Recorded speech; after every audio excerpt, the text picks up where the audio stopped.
Please all stand. The court is now sitting. Good morning. May I please, Your Honour? Here for Sally Layden, the daughter of Marion Barter and her family, and Sally's on screen. Good morning, Sally. Good morning, Your Honour. Yes, Your Honour, BURKE, appearing on behalf of the New South Wales Police Commissioner, Detective Senior Constable Sheehan and former Senior Constable Childs. I apologise for my voice. Yes, hope you're all right. Thank you, Ms Burke.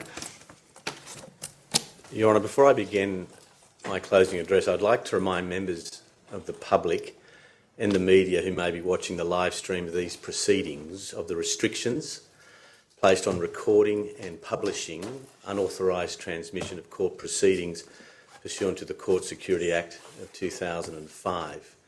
Sections 9, 9A and 9B of that Act prohibit the unauthorised transmission and distribution of court proceedings and recordings. Your Honour, written submissions have been filed and served by those assisting Your Honour, by the Layden family, by the New South Wales Commissioner of Police, by former Senior Constable Graham Childs and Detective Senior Constable Gary Sheehan. Mr Rick Bloom, an interested party in respect of this inquest, has not availed himself of the opportunity to file written submissions in response to the submissions of those assisting Your Honour, and indeed in response to any other interested party. It is important that I briefly set out the procedural history informing Mr Bloom of his entitlement to file written submissions. Between May and October of this year, Mr Bloom has been informed in writing on a number of occasions of his right to serve written submissions, of today's and tomorrow's court listing. He has been served with the written submissions filed by the parties to date, and in my respectful submission, Your Honour, Mr Bloom has been provided with a reasonable opportunity to provide written submissions in respect to his position.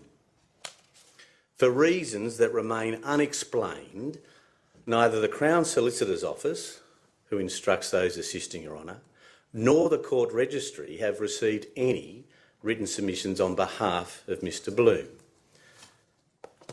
I note also that Mr Bloom has not appeared in court today or, on my instructions, made any request to participate in the proceedings remotely today via audio-visual means. Your Honour has counsel assisting's written submissions totalling 353 paragraphs spread over 97 pages. My oral address will set out the key aspects of our written submissions and will include a reply to the submissions of the family, New South Wales Police and the other interested parties. The first issue which I intend to address Your Honour on is this: whether Marion Barter departed Australia on 22 June 1997 under the name of Florabella Natalia Marion Remakel. Marion was born to John Wilson and Colleen Nagel in Sydney on 3 October 1945. She was the eldest of 4 girls, with younger sisters Deirdre, Bronwyn and Lee. In early 1994, Marion moved to the Gold Coast in Queensland. She secured employment as a teacher at the Southport School, known as TSS. Marion was committed to her employment at TSS and purchased a house at 15 Marinda Court, Southport. In March of 1997, Marion appointed a real estate agent to sell her house with an asking price of $175,000. On Anzac Day, that is the 25th of April 1997, Marion sold the house for the sum of $165,000. She had only purchased the house 3 years prior to sale. I come now to Marion's resignation from the Southport School. Marion submitted 2 resignation letters to TSS. The first on 13 April 1997 and the second on 16 June 1997.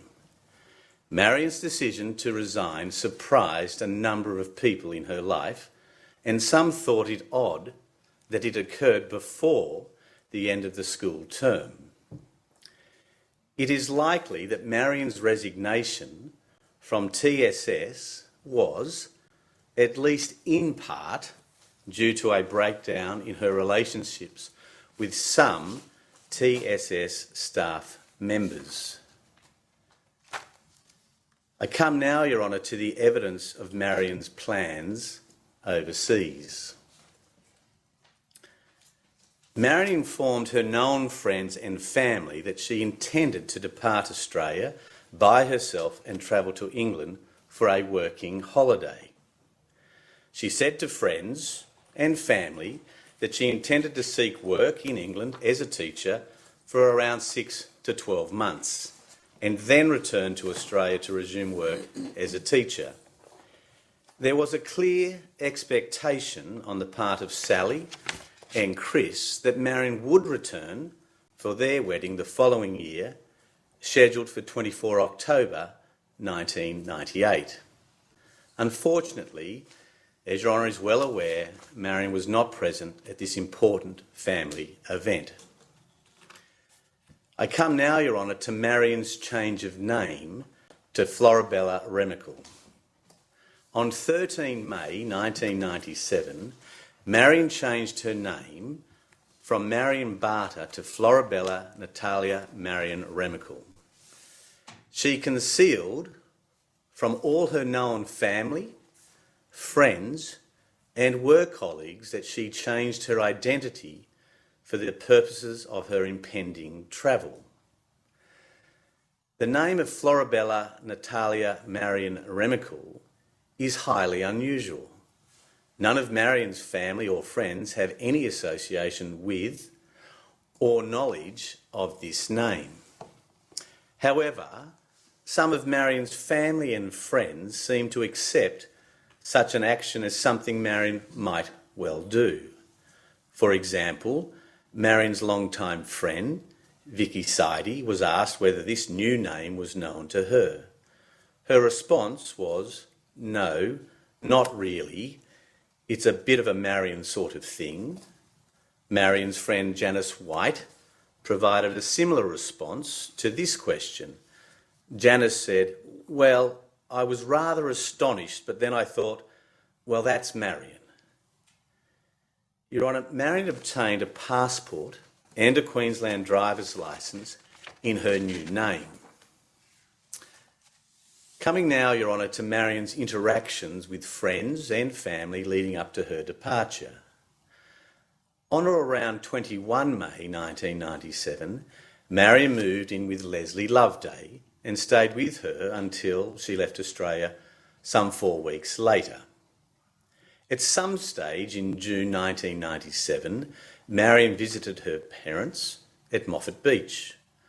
The family were aware of her impending departure on a working holiday.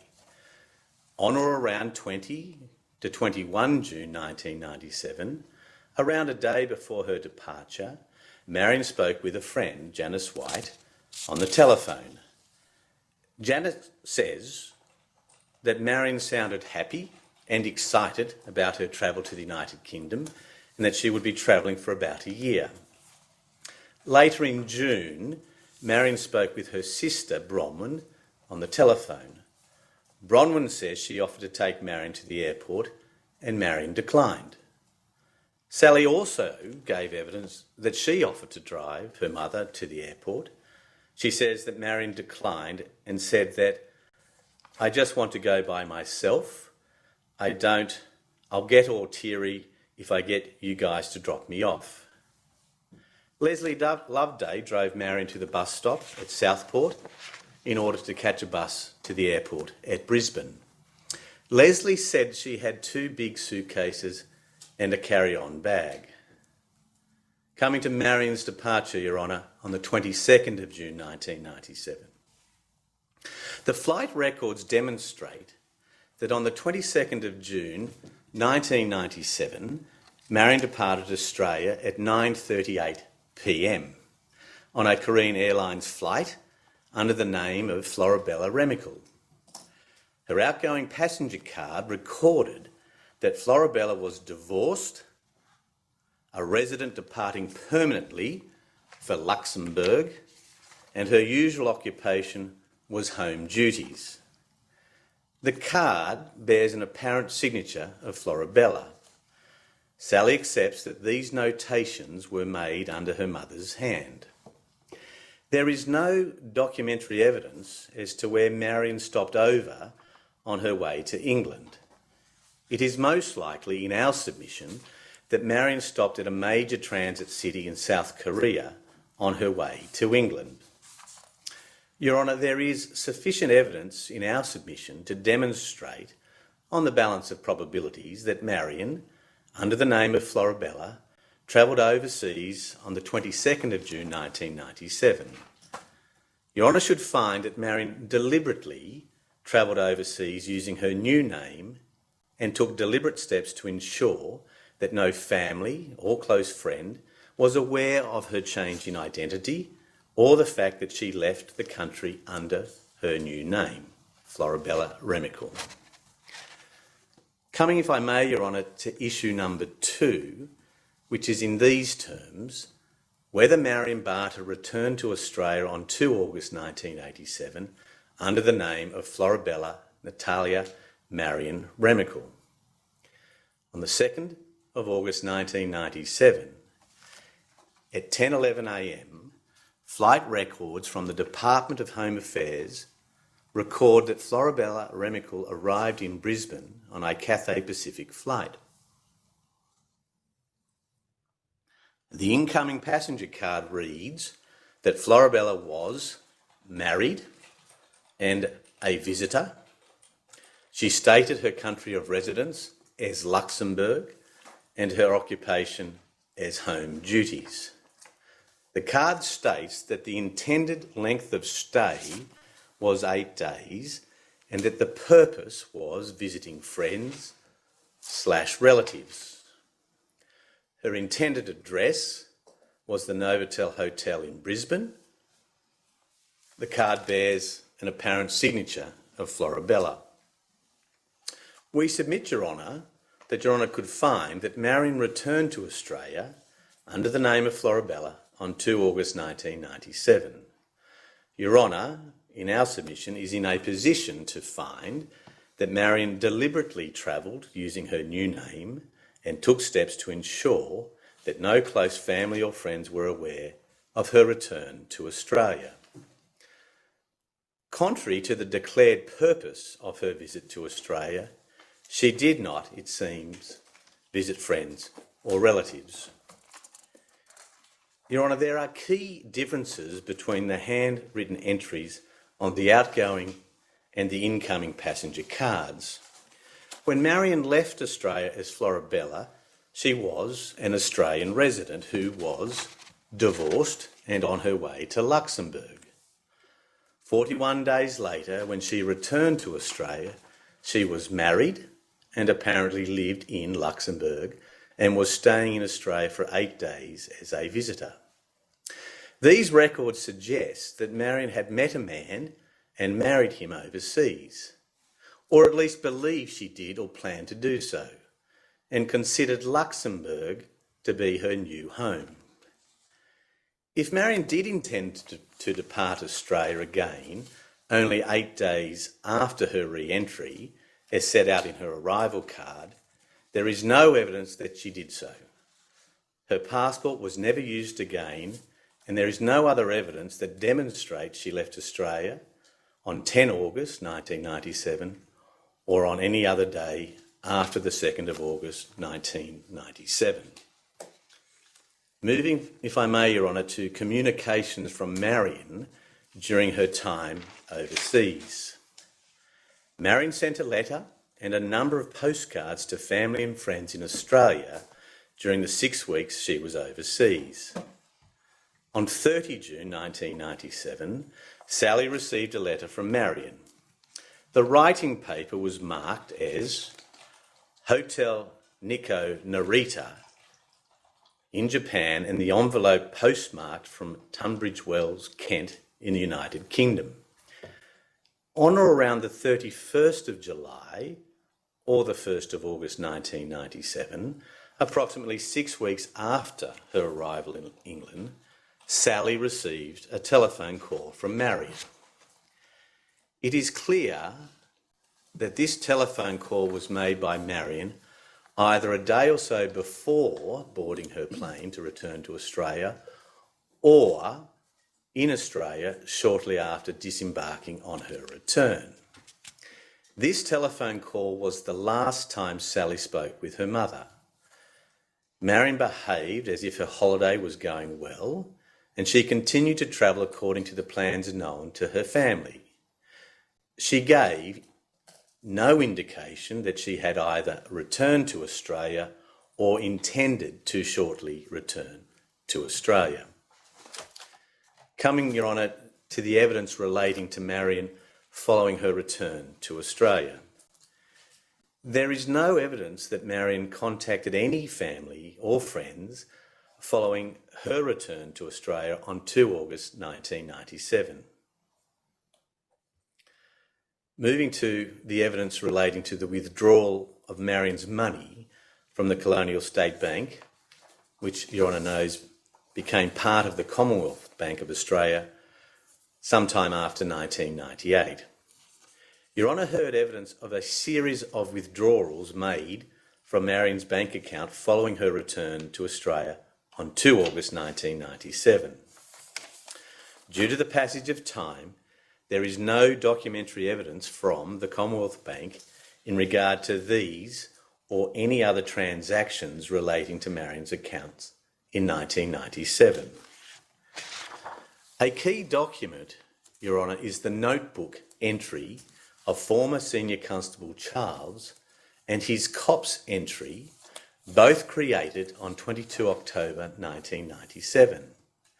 This sets out that the last transaction was a transfer of $80,000, possibly to an overseas account.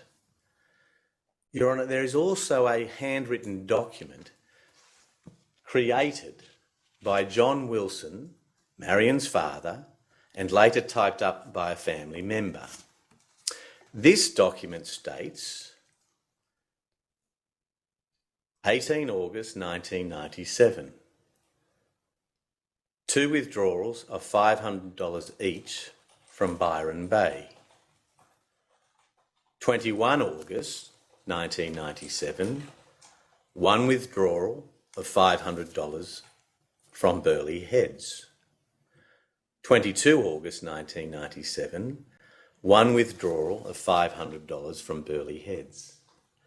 23 to 28 August 1997, $500 each day from Byron Bay. Balance of money, approximately $80,000, withdrawn 15 October 1997. The last withdrawal was from Byron Bay.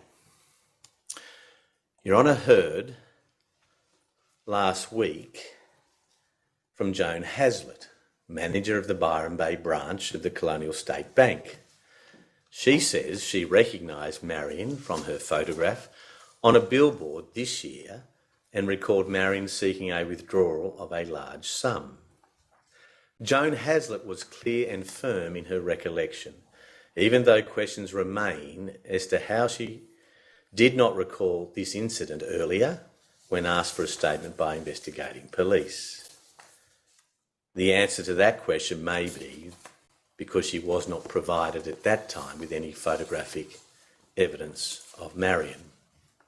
Joan Hazlitt recalled completing a suspicious transaction form in relation to the transaction. She said that Marion was happy and wore a hibiscus in her hair behind her ear. She described Marion as a bit of a flip and said that Marion spoke of travelling to Bali. The timing of this interaction is not we submit, Your Honour, sufficiently clear or cogent.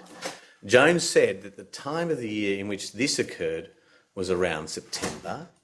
She said that it was around the time that Silverchair, a well-known Australian rock band, first played in the area, which was 1996. If this was the case, the interaction occurred the year before Marion's disappearance. If the interaction occurred in 1997, then it may have been the occasion where Marion withdrew or transferred $80,000 on 15 October 1997. In our submission, Your Honour cannot be sure to the requisite standard of the timing of this incident for it to be of any probative value in making a finding of Marion's whereabouts and intentions in October of 1997. It is the position of those assisting Your Honour that Your Honour should make findings that Marion withdrew a series of sums of $500 in August 1997 and attended a branch of the Colonial State Bank and facilitated a transfer of $80,000 on 15 October 1997. On this issue, the family have made submissions that the court should not find that Marion herself transferred the $80,000 from her bank account, or that she told a female bank teller that she didn't want her whereabouts disclosed. And those submissions are found, Your Honour, in section 3.3 of the family's submissions. Your Honour, I will address in turn the evidence supporting our submission that Marion herself transferred $80,000 from her bank account. The notebook entry and the COPS entry of Graham Childs of 22 October 1997 supports a finding that there was a transfer of $80,000 from Marion's account on the 15th of October 1997. There are also references to a large transaction, whether a transfer or a withdrawal, in the notes prepared by John Wilson, Marion's father, the notebook entry of Paula Mackenzie from the Queensland Missing Persons Bureau, and a letter from Betty Brown from the Salvation Army Family Tracing Service. As I understand the family's submissions, the family does not dispute that there was such a transfer of $80,000. The difference in the position is between those assisting Your Honour and the family, as I apprehend it, is whether it was Marion herself who requested this transaction or some other person. In our respectful submission, it is more likely than not that it was Marion herself who requested this transfer. The unchallenged evidence from Colonial State Bank managers Joan Hazlitt and David Martin was that a customer would be required to present photographic identification for such a large withdrawal or transfer to occur. In particular, Joan Hazlitt, as the bank manager of the Byron Bay branch, said that such a transaction would have received scrutiny in those particular circumstances. A suspicious transaction report was likely prepared. David Martin, as the manager of the Ashmore branch, said that he would expect a customer to present their card and further identification, such as a passport or driver's licence. Accordingly, a person seeking to transfer or withdraw a large amount of money from Marion's account would need to show identification that they were in truth Marion. There is no evidence at all that any person, including Mr Bloom, successfully impersonated Marion on the 15th of October 1997 in order to effect this transfer. In our submission, Your Honour, it is likely that internal bank procedures were followed on 15 October 1997, given the large amount of money being transferred. Your Honour, the family have also made submissions within section 3.8, commencing at paragraph 109, that the court should find that Mr Bloom had some involvement, whether direct or indirect, in the withdrawal or transfer of the $80,000. The family's position includes the statement that indirect involvement means that Rick Bloom required or persuaded Marion Barter to make it. This submission is inconsistent with the submission that the court should not find that Marion herself requested the transfer of the $80,000 as set out in section 3.4 and in particular paragraphs 69 to 70. If Your Honour finds that Mr Bloom had indirect involvement in the transfer of $80,000, then it must follow, in our respectful submission, that Marion was alive and present at the bank on that day and consequently had not contacted her family or friends for the 2.5 months since her return to Australia on the 2nd of August 1997. Dealing, if I may, Your Honour, with the evidence supporting the submission that Marion told a female bank teller that she did not want her whereabouts disclosed.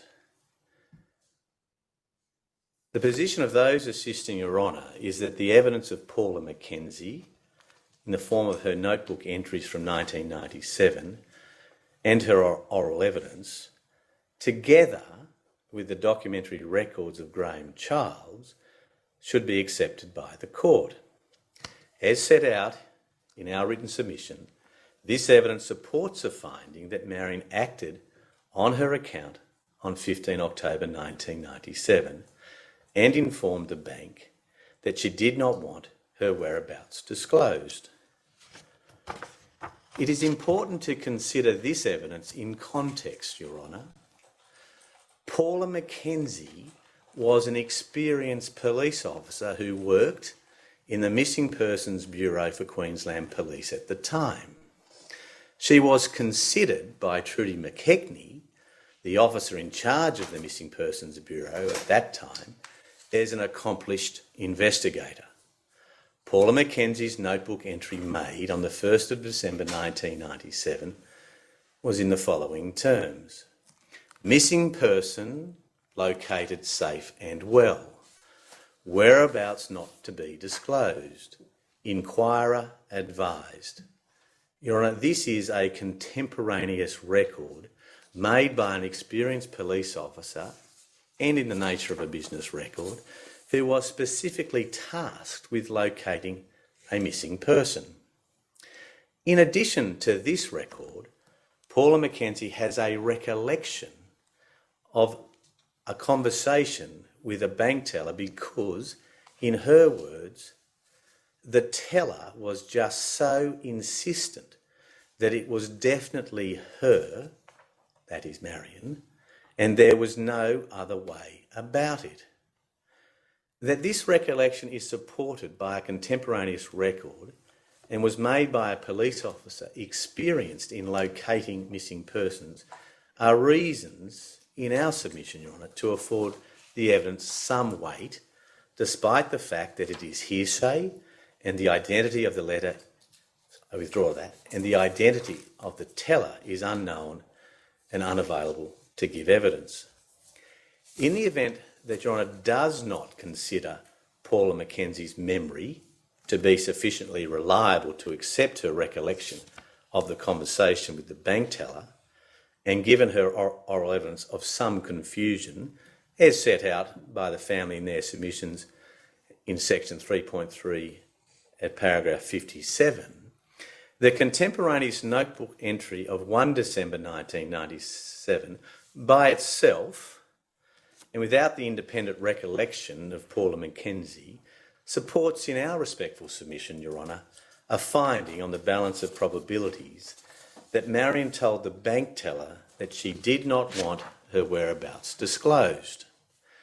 There are certainly discrepancies in the evidence on this issue, as highlighted fairly by the family in their submissions at paragraph 60 to 61, such as the use of the term bank security rather than bank teller, and the reference by Ms Mackenzie to $95,000 rather than $80,000.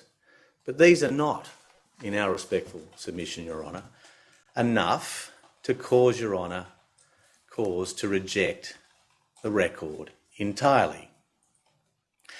It is important to note that the family does not dispute the fact that some information was obtained by Paula Mackenzie about Marion and that this was accurately recorded by her in her notebook.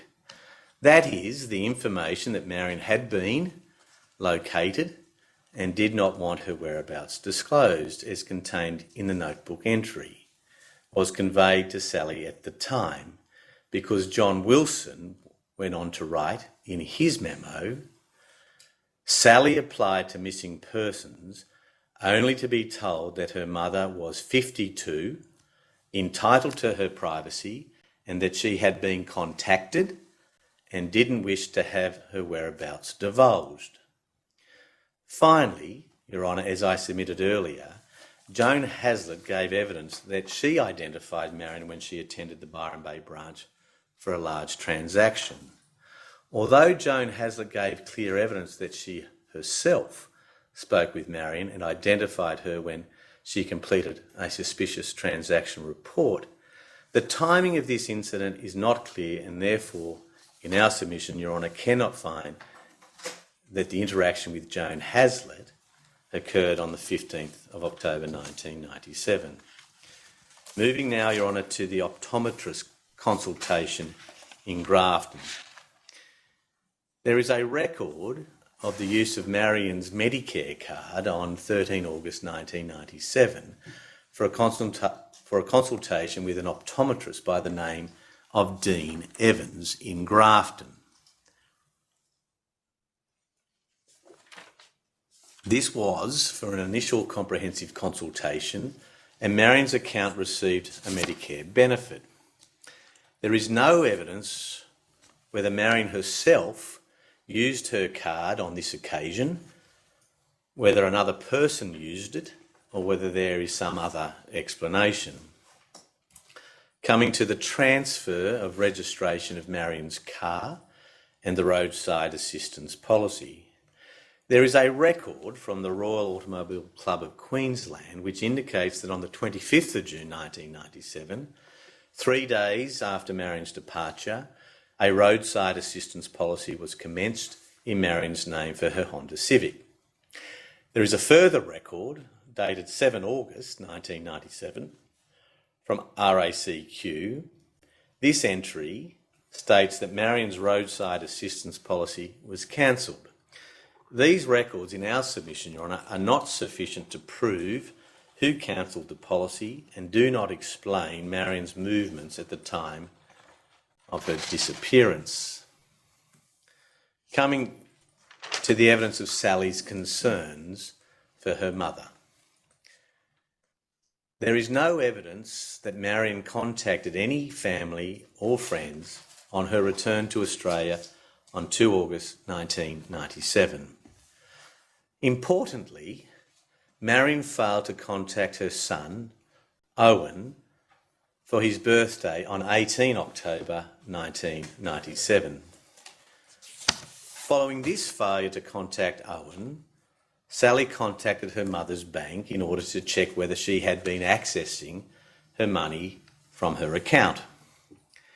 As a direct result of the information provided to Sally about withdrawals of money from Marion's account on the 22nd of October 1997, Sally and Chris visited Byron Bay and attended various shops and banks in order to try and find out more information about Marion's whereabouts.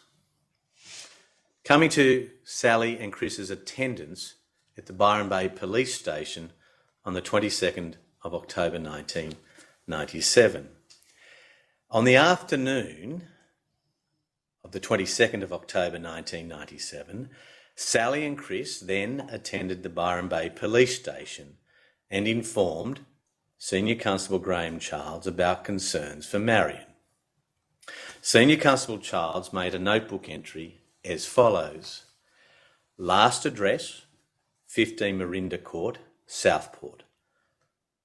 5'4", tall, dark shoulder length hair, hazel, green eyes, fair skin, slight, medium build, active account, state, Bank Byron Bay, account number 404554502104883, visa 404554102104881, manager David Martin, Ashmore, 0755973099, information from Federal Police, John Lewis, Brisbane, returned, Brisbane, 2 August 1997, last transaction 28 August, Byron, transferred $80,000 from account to another account 15 October 1997.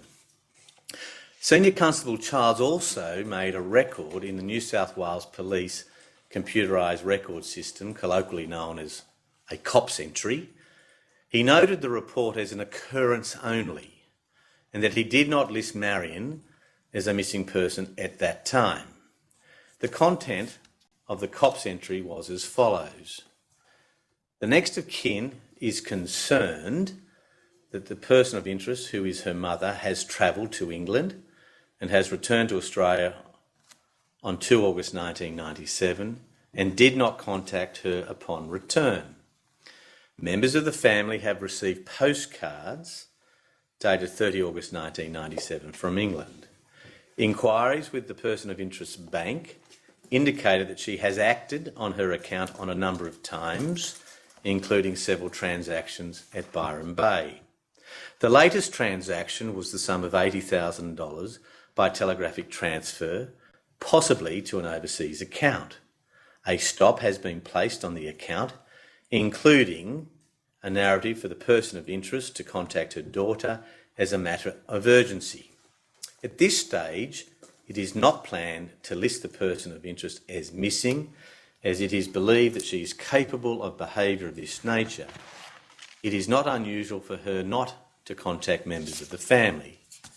She is a 3 times divorced woman in her 50s, and one possible scenario for her behaviour is that she has returned to Australia with a companion and has transferred the funds to England to purchase a property there with the view to move to England. Your Honour, it is likely that it was former Senior Constable Childs, in our submission, who made the inquiries with John Lewis from the Australian Federal Police on the 22nd of October 1997 and was informed that Marion had returned to Australia via Brisbane on 2 August 1997. In our submission, Your Honour, it is also likely that it was former Senior Constable Childs who informed Sally that her mother had returned to Australia on this date, either on the 22nd of October or in a later telephone call sometime prior to the 22nd of November 1997. If it was not former Senior Constable Childs who informed Sally of her mother's return to Australia, then in our respectful submission, it's more likely than not that it was someone from the Byron Bay Police Station. The representatives for New South Wales Police and former Senior Constable Childs have made detailed submissions on this issue. Counsel assisting Your Honour supports the submissions made in reply on this topic by the Leyden family in relation to those matters I've just addressed Your Honour on. Coming now, if I may, Your Honour, to investigations made by the Queensland Police Missing Persons Bureau and the evidence that Marion did not want her whereabouts disclosed. Over the following months, Sally made further attempts to locate her mother. Investigations were undertaken by Queensland Police on 23, 24 and 25 November of 1997 by Senior Constable Paula Mackenzie.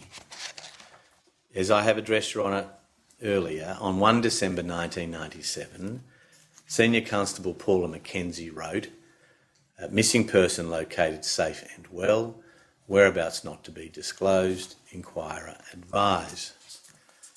Paula Mackenzie, as I have addressed already, said that the bank teller responded to her fax to the Colonial State Bank seeking information about Marion as a missing person. This evidence has already been the subject, as I have said already, of some submissions. As has already been outlined, it is the position of those assisting Your Honour that the evidence of Paula Mackenzie should be accepted by the court. This evidence supports a finding that Marion acted on her account following her return from overseas and informed the bank teller that she did not want her whereabouts disclosed as at 15 October 1997. Unfortunately, Your Honour, this evidence does not assist in any determination as to why Marion took these steps and withdrew or transferred her money in the circumstances. Dealing, if I may, Your Honour, with the role of the Salvation Army Family Tracing Unit and correspondence with Marion's family. In early 1998, John Wilson, Marion's father, sought the assistance of the Salvation Army Family Tracing Service. The court has received documentary evidence in the form of letters to John Wilson from the Salvation Army in this regard. This correspondence is addressed in the written submission and does not assist the court in making any findings about Marion's disappearance. We do, however, submit that the contents of a letter from Betty Brown to John Wilson of 18 March 1998 is consistent in part with what is recorded by Paula Mackenzie on the 1st of December 1997.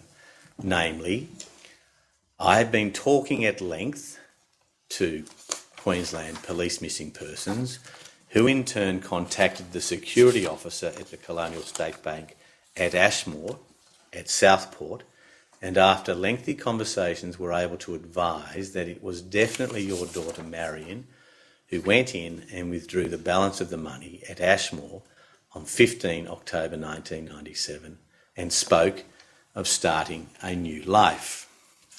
This record is also consistent with John Wilson's memo, which records the following. I rang Missing Persons a couple of weeks after this and asked what identification had been made. They said the bank security had contacted Marion on the phone and had been told that she didn't want her whereabouts known. They said the bank security were like police and that they were satisfied with their identification. Turning to issue 3, Your Honour, the circumstances in which Marion Barter disappeared in or around August 1997, including whether her disappearance was intentional on her part and the possible reasons for her disappearance. The circumstances in which Marion disappeared are inexplicable and highly unusual. On 22 June 1997, when Marion left the country as Florabella, she completed her outgoing passenger card and indicated that she was departing Australia permanently. This is of great significance. She did not state her occupation as a teacher, but instead listed home duties, despite evidence that she identified strongly with teaching as her vocation and that she had informed family and friends that she was planning to work as a teacher whilst overseas. While overseas, she represented to family and friends that she was enjoying her holiday and was travelling by herself. She certainly did not inform any family or friends that she had changed her name or had any intention to live in Europe permanently. She also did not offer any information that would suggest any reason to return home to Australia in August 1997. Yet, as we know, Your Honour, Marion did return to Australia on the 2nd of August 1997. She returned under the name of Florabella. It is clear from the information provided by Marion in her incoming passenger card that some significant events occurred while she was overseas. On her return, she represented herself as a married woman named Florabella who lived in Europe and planned to return a week later after visiting friends and relatives. However, she did not, importantly, contact any friends or relatives on her return. It is not known what Marion did or where Marion stayed on her return on the 2nd of August 1997. Having regard to the totality of the evidence, we submit, Your Honour, that Marion was last seen in person at a branch of the Colonial State Bank on 15 October 1997 for the purpose of transferring a sum of $80,000 from her account. A key question on the issues list is whether Marion's disappearance was intentional. It is the position of those assisting Your Honour that between 2 August and 15 October 1997, her disappearance was intentional. The family does not support such a finding. The family has made submissions that if the court does not accept that it was Marion who caused the $80,000 to be withdrawn or transferred on 15 October 1997, or that Marion told a bank teller that she did not want her whereabouts to be disclosed, the court is left with evidence that Marion returned on 2 August 1997, the cancellation of her RACQ policy on 7 August 1997, the use of her Medicare card at an optometrist in Grafton on 13 August 1997, and the series of withdrawals from Marion's bank account in August 1997. This is an accurate representation of the evidence. If indeed Your Honour does not accept our submission that Marion transferred the $80,000 on 15 October 1997, or that she did not inform a bank teller on that day that she did not want her whereabouts disclosed, then it follows that it cannot be said that Marion did not deliberately contact family or friends for 2.5 months following her return to Australia on 2 August 1997. Further, if Your Honour does not accept that Marion was responsible for the transfer on 15 October 1997, then Your Honour is left in a position, in our respectful submission, to only find that the last known whereabouts of Marion was her return to Australia on 2 August 1997. The evidence of the cancellation of the RACQ policy, the single use of the Medicare card for the optometrist, and the likely ATM withdrawals of $500 in August are each, in our submission, inadequate to support a finding of positive identification to the requisite standard. In regard to the question of Marion's intentions on her return to Australia, it remains our position, that is those assisting Your Honour, that the evidence suggests that Marion either intended to move overseas to Luxembourg under the new name of Florabella, or that she was indulging in a fantasy or fancy of doing so. The family, in their submissions, say that the contents of Marion's incoming passenger card also support a third option, that Marion was intending to return overseas to continue travelling.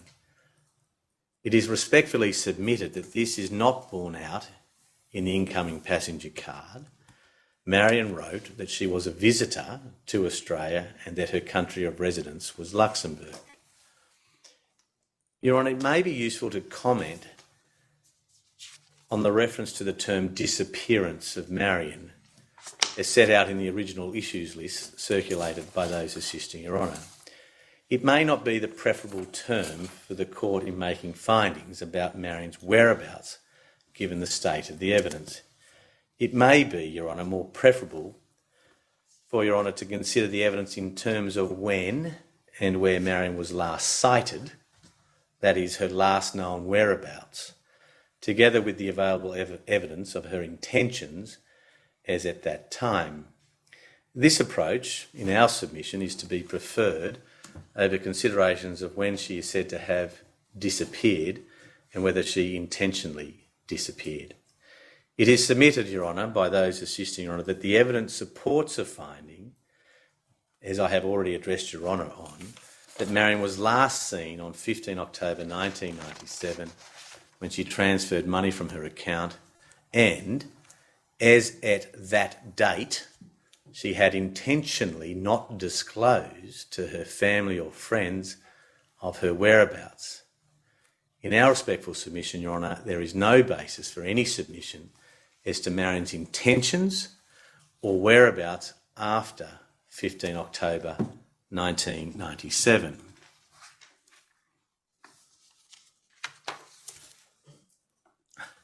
Your Honour, it is necessary to comment on some aspects of the submissions served by the family, particularly paragraphs 73 to 75 of their submissions, which in our submission are speculative about Marion's intentions and the question of whether she sought to voluntarily start a new life. For example, it is simply not known how and why nearly $15,000 remained in Marion's bank account and why her superannuation was not withdrawn. This is one of the many puzzling and deeply troubling aspects of Marion's disappearance. Finally, Your Honour, on this point, it should be made clear that those assisting Your Honour do not make any submissions as to Marion's whereabouts or intentions after 15 October 1997. It is for this reason that the proposed findings were framed as such in the written submissions, that is, that Florabella Natalia Marion Remakel, formerly known as Marion Barter, is deceased and died at some unknown time after 15 October 1997, having last been cited by a bank teller at either the Byron Bay branch or the Ashmore branch of the Colonial State Bank in New South Wales. Coming now, Your Honour, to the role of Rick Bloom in Marion's life. The role Mr Bloom played in Marion's life, including the extent to which he was involved, if at all, in her overseas travel and return to Australia, is directly relevant to a number of issues in these proceedings, namely whether Marion Barter departed Australia on 22 June 1997 under the name of Florabella Natalia Marion Remakel, whether Marion Barter returned to Australia on 2 August 1997 under the name of Florabella Natalia Marion Remakel, and the circumstances in which Marion Barter disappeared in or around August 1997, including whether her disappearance was intentional on her part and the possible reasons for her disappearance. It has been necessary to explore the circumstances of Mr Bloom's relationship with Marion and the connections between his use of the name Remakel and her change of name. The written submissions outline Mr Bloom's early life, his migration to Australia, his marriage to his wife, and his family in New South Wales. Dealing with Mr Bloom's history of fraud. Mr Bloom agreed he has a long history of committing fraud. Between 1965 and 1973, he was convicted of offences of cheque without cover, false documents and usage thereof, larcenies, embezzlement, fraud, attempted fraud, breach of trust, use of false documents, false impersonation and concealment. Mr Bloom has routinely changed his name and admitted to numerous aliases. These include the following: Bernard Dupont, Fernand Nokolos Remakel, Frederick David de Heverberry, Rick Bloom, Richard, Richard Lloyd West, Richard Lloyd Westbury, Rick Richard, Rick West, Willie Coppenole, Willie David Coppenole, Willie Wooters, Shane Frederick David de Heverberry and Zabdel Zilling. The latter was only an application for a name change and it was never registered.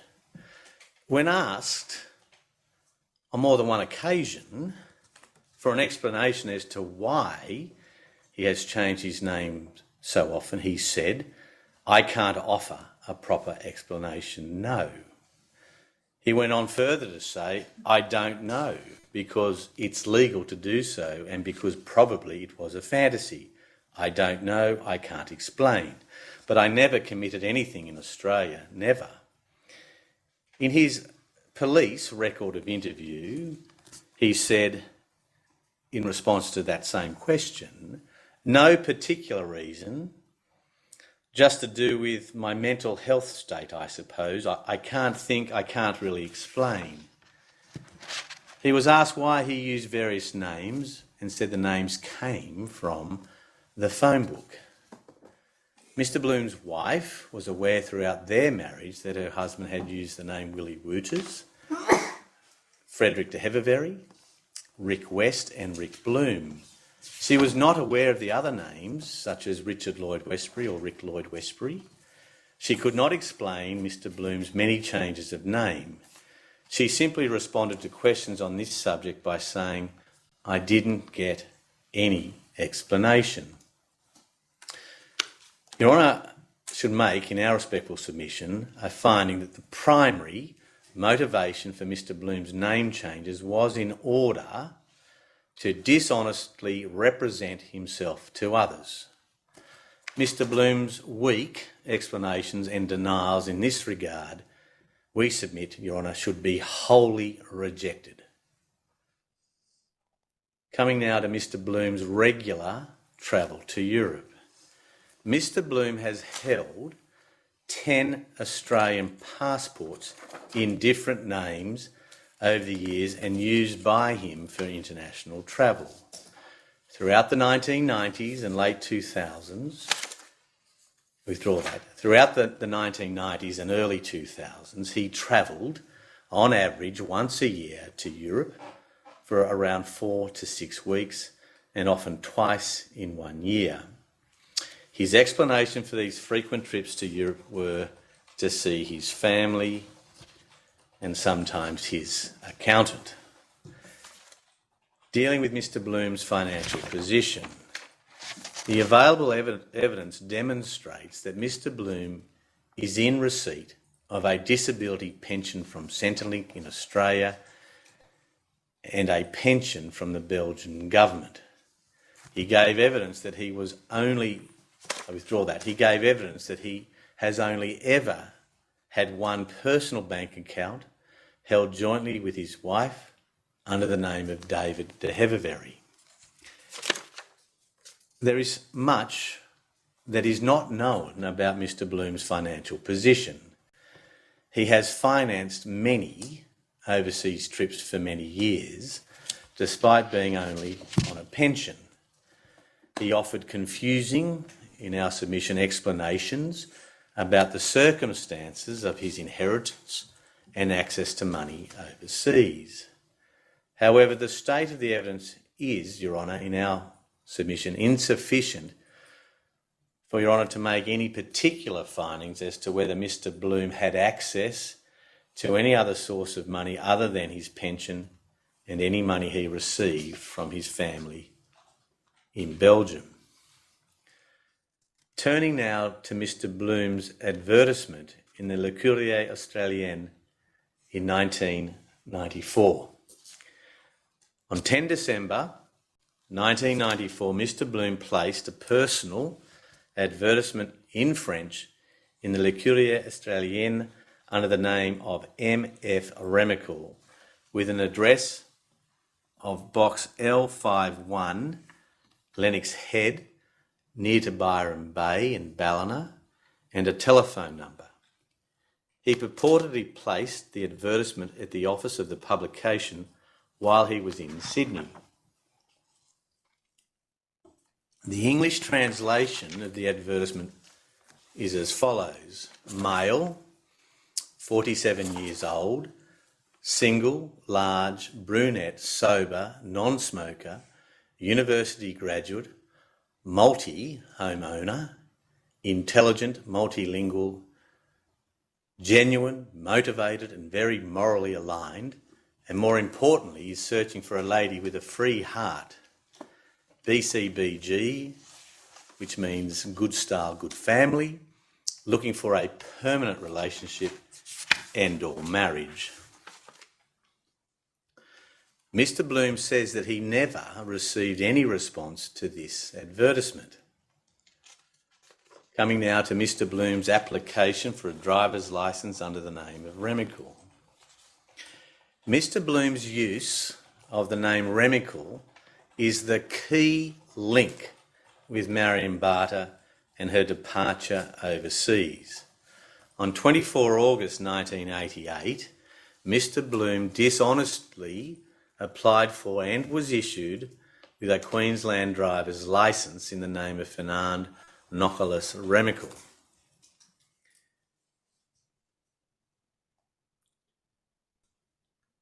Dealing, if I may, Your Honour, with Mr. Bloom's relationship with Monique Cornelius.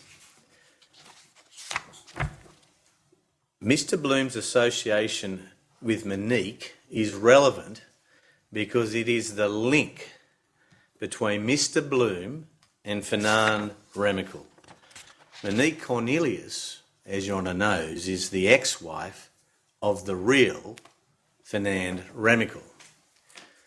Mr. Bloom clearly knew Monique well.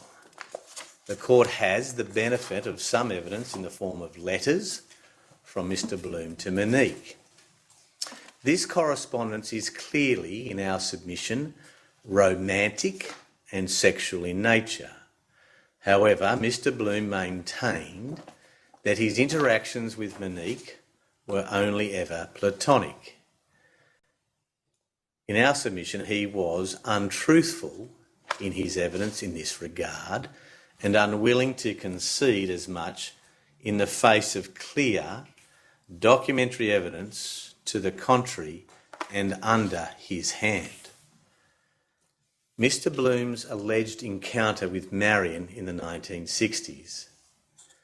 Mr. Bloom says that in the 1960s he was in Switzerland and met a woman by the name of Marion. He said she approached him in the lobby of his hotel and they had a fleeting sexual encounter, spending 2 nights together at his hotel. The family have addressed these facts in their submissions in section 3.2 and say that contrary to the submissions contended for by those assisting Your Honour in paragraph 194, that Your Honour should not make any finding that Mr. Bloom met Marion Barter in the late 1960s in Switzerland and should reject his evidence on this topic. As set out in our written submission, it is the position of those assisting Your Honour that this encounter does not appear to have any bearing on the circumstances of Marion's disappearance in 1997. It is not necessary in our submission for Your Honour to make any particular finding as to whether in truth Marion and Mr. Bloom met in the late 1960s. We do not submit that the court should make such a finding. Turning now to Mr. Bloom's relationship with Marion in 1997. The circumstances in which Mr. Bloom and Marion met in 1997 is of considerable importance. Throughout the course of Mr. Bloom's evidence, his position changed on how he and Marion met in 1997. Many of his answers to questions were long and rambling and confusing in our submission. Despite this, there is a sufficient basis, we contend, Your Honour, to find that Mr. Bloom met with Marion on at least 3 occasions between February and May 1997. A key question for Your Honour is the extent to whether Mr. Bloom's relationship continued with Marion after he says that it ended, whether he travelled with her overseas and whether their relationship continued following her return to Australia in August of 1997. Mr. Bloom has consistently and firmly maintained his position that he only saw Marion on 3 occasions and then for a final occasion when she picked up some boxes from his house. Dealing with Mr. Bloom's assertion that Marion stored boxes at his house in 1997. In regard to this final occasion, Mr. Bloom says that Marion asked him if she could store some boxes at his house.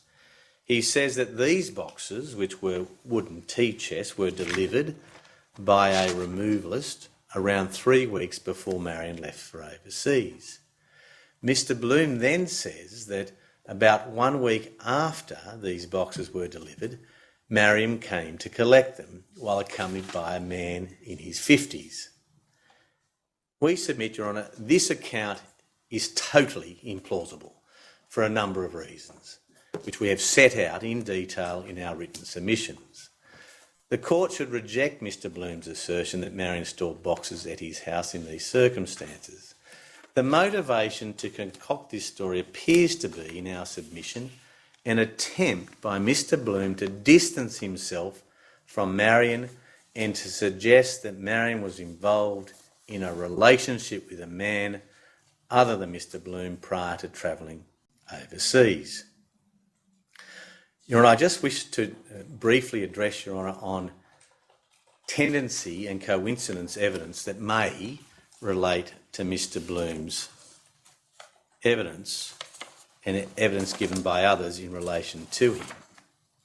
Your Honour has heard evidence relating to Mr. Bloom's interactions with vulnerable, middle-aged single women after his interactions with Marion, and a series of coincidences between events that occurred in his life and events that occurred in Marion's life in 1997.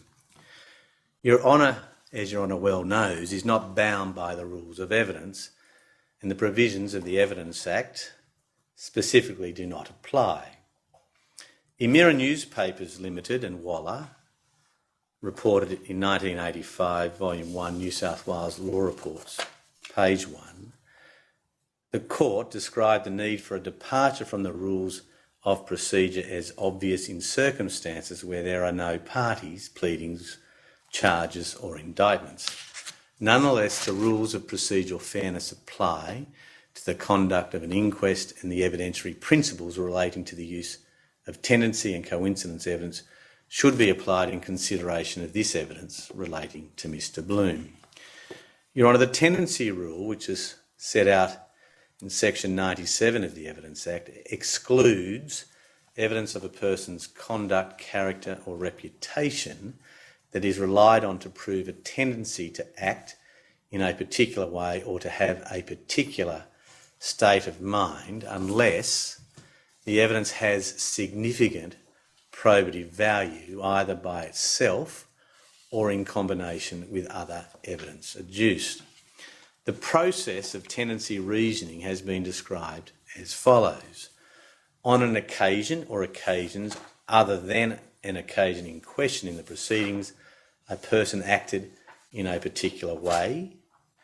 It can therefore be concluded or inferred that the person had a tendency to act in that way. By reason of that tendency, it can therefore be concluded or inferred that on an occasion in question in the proceedings, the person acted in conformity with that tendency. Under the Evidence Act, probative value means the extent to which the evidence could rationally affect the assessment of or the probability of the existence of a fact in issue.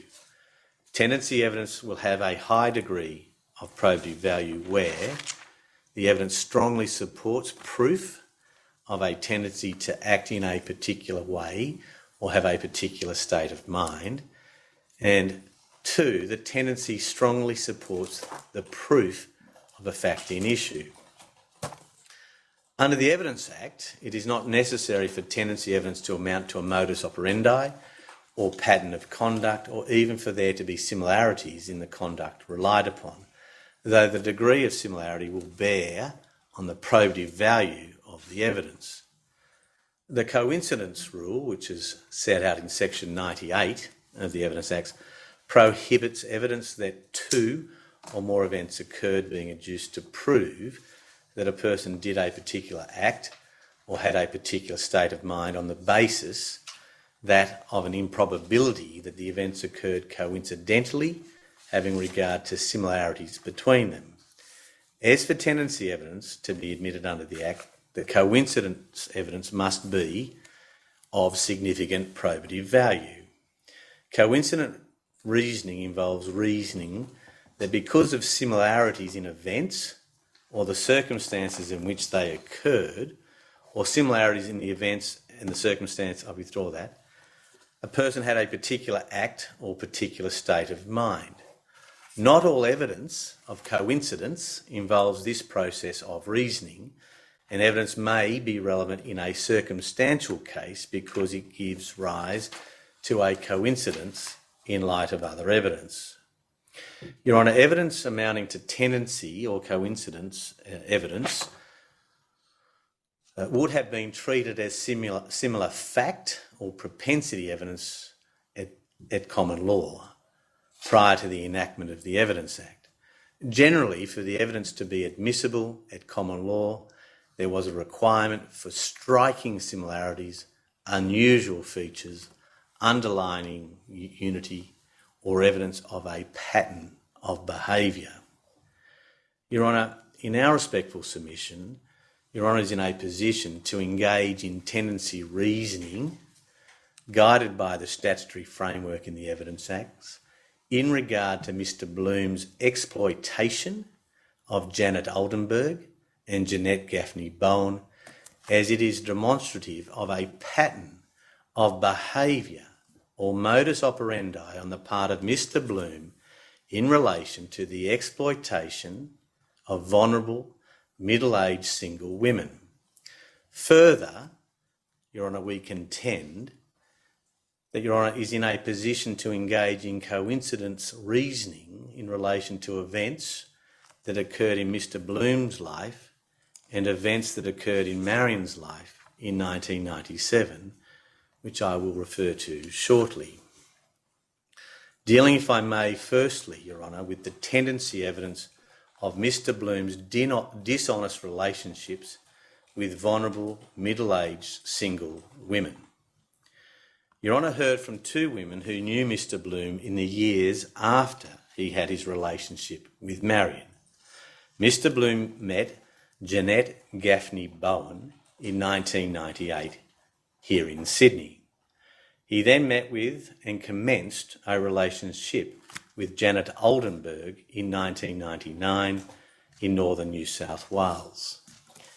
Mr Bloom, in our respectful submission, was not candid with either Jeanette or Janet throughout his interactions with each of them.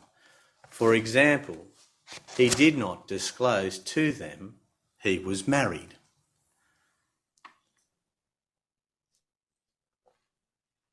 He made a business proposal to both Janet and Jeanette that involved buying and selling coins with him.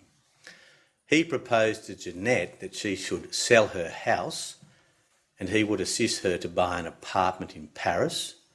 He proposed to Jeanette that they move to the French Riviera and start a new life together. He was confronted with this history over many days of evidence before Your Honour.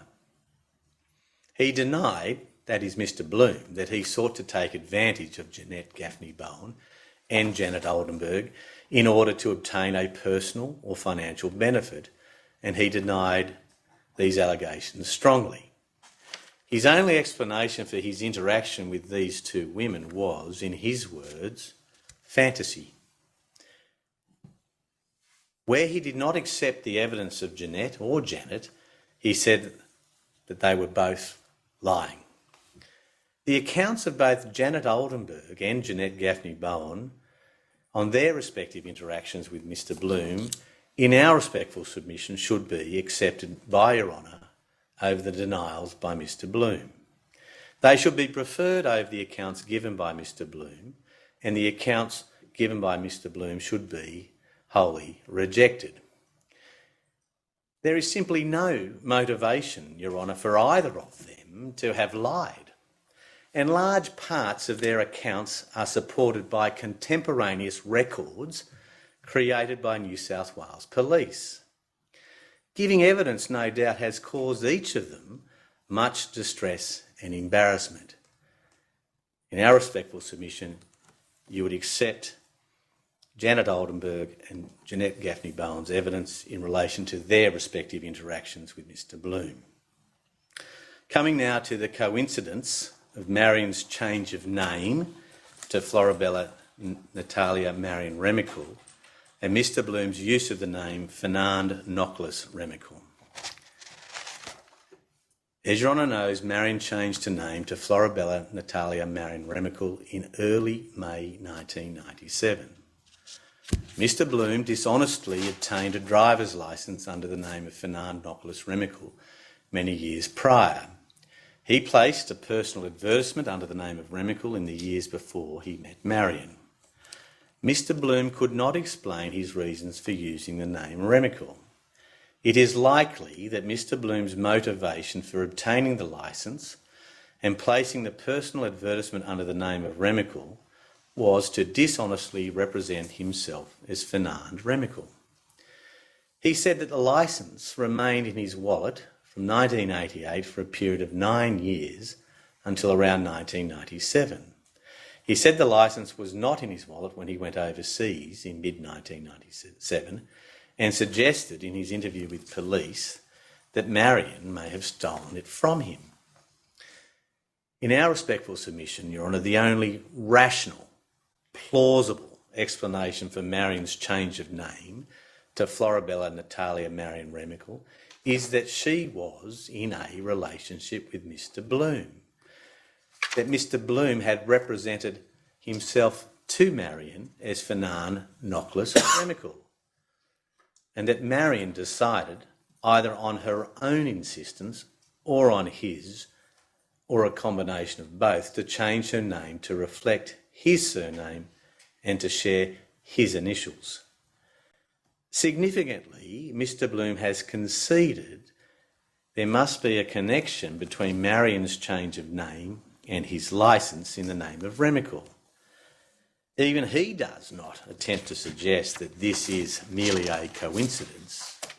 He said as much in response to a question on this topic. And I quote, "But obviously she, as far as somehow she, a lot of circumstances, but she must have got hold of that licence." Coming now to the coincidence of the timing and destination of Mr Bloom's travel to Europe in June and August 1997 and Marion's travel to England in June and August 1997. The international movement records for Mr Bloom indicate that he travelled to Japan on 17 June 1997 with his outgoing passenger card simply stating he intended to spend 30 days in Belgium. His incoming passenger card demonstrates that he returned to Australia on 31 July 1997. Mr Bloom travelled in and out of the country on his passport under the name of Richard Lloyd Westbury. Based on his close proximity, based on this close proximity of the dates of travel and Mr Bloom's admissions he travelled to England during that trip, it is likely, in our respectful submission, that Marion and Mr Bloom made plans to travel together in England as a couple in a relationship. Coming now to the coincidence of Mr Bloom's access to the Hotel Nico Narita notepaper and Marion's use of Hotel Nico Narita notepaper between 22 and 30 June 1997. On 22 June 1997, Marion travelled to Europe, as I have said earlier, on a Korean Airlines flight. 8 days later, on 30 June 1997, Sally received a letter from Marion written on the Hotel Nico Narita notepaper and posted from England. She obtained this notepaper somehow, that is Marion, in order to write her letter to Sally. In our respectful submission, there is sufficient evidence for Your Honour to find that on the balance of probabilities, Mr Bloom obtained this notepaper on his stopover in Japan and gave it to Marion in the days following her arrival in England. Accordingly, we submit Your Honour should find that Marion and Mr Bloom spent time together in England, at least at some stage between 22 and 30 June 1997. The coincidence of Marion's travel to Tunbridge Wells and Mr Bloom's association with Tunbridge Wells. Mr Bloom lived near Tunbridge Wells in East Sussex in the mid-1980s. Mr Bloom travelled through East Sussex with Janet Oldenburg in 1999 on a similar route to that taken by Marion. Marion visited Tunbridge Wells when she went to England, a fact made clear from her letter to Sally. We submit Your Honour should find that Marion's decision to travel to Tunbridge Wells was indicative of Marion and Mr Bloom's plans to travel overseas together as a couple in a relationship. There is not, however, we submit, Your Honour, enough evidence for Your Honour to find that Mr Bloom actually travelled with Marion to Tunbridge Wells in June or July 1997. Your Honour, the family seeks a finding that Mr Bloom travelled to Tunbridge Wells, Rye, Hastings and Alfriston with Marion. Those assisting, Your Honour, do not support this contention. The fact that Marion wrote the Hotel Nico Narita letter to Sally from Tunbridge Wells does not mean that Mr Bloom was present at the time she wrote the letter. The evidence shows that Marion flew into Heathrow, and it is equally possible that she met up with Mr Bloom in London. The fact that Marion visited these destinations is not enough in our submission to establish, to the requisite standard of proof, that Mr Bloom also visited these destinations with her at that time. This is notwithstanding the fact that he was familiar with these destinations. It is equally plausible, though speculative, that Mr Bloom was involved in planning Marion's itinerary, but did not travel with her to any or all of these destinations, telling her he had business elsewhere and making plans to meet up with her at some other place and some other time. Coming to the coincidence of Marion's purported residence as Luxembourg and Mr Bloom's close association with Luxembourg. Marion wrote, as I've alluded to earlier, on her outgoing passenger card that she was an Australian resident departing permanently for Luxembourg. She wrote on her incoming passenger card that her country of residence was Luxembourg. She also wrote on this card that she was married. Marion had never travelled to Luxembourg prior to 22 June 1997. Mr Bloom has significant connections to Luxembourg. The court should find, in our respectful submission, that Mr Bloom, representing himself as Fernand Remakel, suggested to Marion that they start a new life together in Luxembourg. The coincidence of Mr Bloom's application for a safety deposit envelope in October 1997, a day before Marion transferred $80,000 from her account. On 14 October 1997, the evidence reveals that Mr Bloom applied and paid for a safe custody envelope at the Ballina branch of the Commonwealth Bank. This envelope was only retained by Mr Bloom for less than 2 weeks. On 27 October 1997, the envelope was released and the annual automatic funds transfer for payment of the annual fee was cancelled. The significance of this safe custody envelope is, of course, the timing. This facility was obtained by Mr Bloom one day before the sum of $80,000 was purportedly transferred from Marion's bank account. The inference available is that Mr Bloom had knowledge of the transactions on Marion's account and obtained this facility for the purpose of depositing some or all of this money in it. However, the timing and the duration of the safe deposit envelope, in our respectful submission, is insufficient for any such finding to be made on the balance of probabilities. We say so because the evidence suggests the money was transferred from Marion's account to another account, possibly overseas. If the money was transferred overseas, there seems little utility in opening a safe deposit envelope in Australia.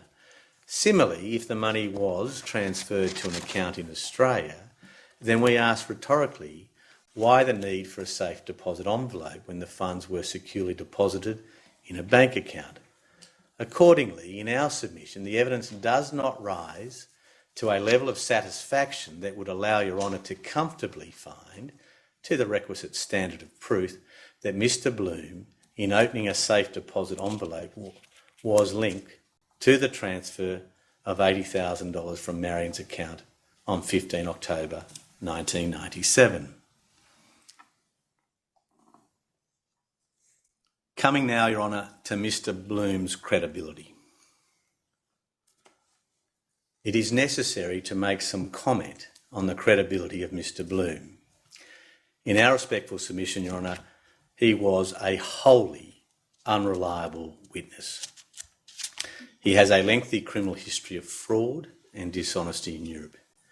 He has led an extraordinary life of deceit and duplicity, including in relation to his long marriage to his wife, present wife. There are numerous examples in the evidence where Mr Bloom has clearly not told the truth to Your Honour in the face of clear evidence to the contrary. For example, Mr Bloom had an intimate extramarital affair with Monique Cornelius in his past. This is clear from the content of his own letters written to her over the years. Yet he refused to accept this proposition and maintained the relationship was platonic. There are many further examples of lies told to the court in regard to his relationship with Jeanette Gaffney Bowen and his relationship with Janet Oldenburg.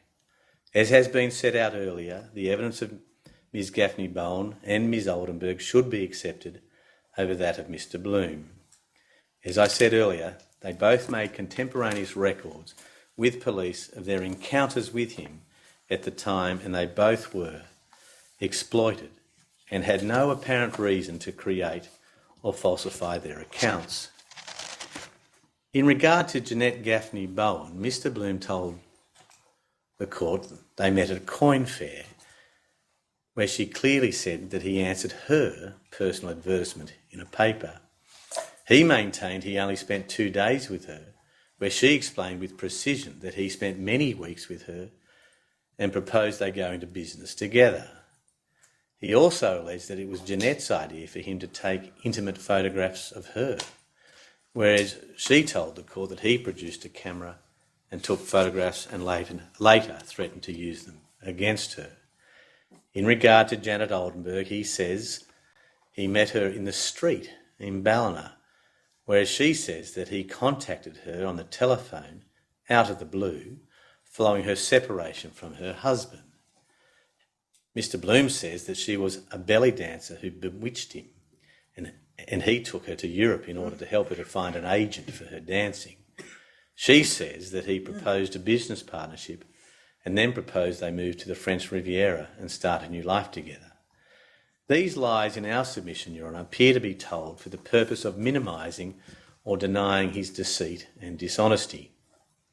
In addition to Mr Bloom's lack of credibility, his evidence before Your Honour was self-serving, confusing and frequently contradictory. A clear example of this contradiction was in his evidence about how he and Marion met in 1997 and whether she answered his personal advertisement or whether he answered her personal advertisement. He changed his position a number of times on this issue. For all of these reasons, we submit Your Honour should ultimately be very cautious with Mr Bloom's evidence when attempting to piece together Marion's movements in the months leading up to her departure and her motivations for travel.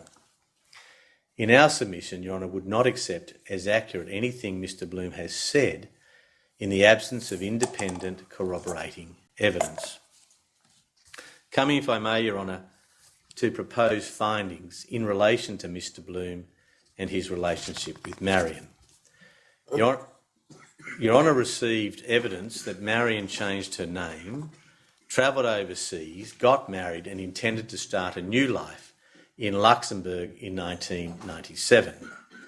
These facts are consistent with Mr Bloom's tendency to pursue dishonest relationships with vulnerable, middle-aged single women. He represented himself as Fernand Remakel when Marion was likely not aware of his real identity and the fact that he was married with children.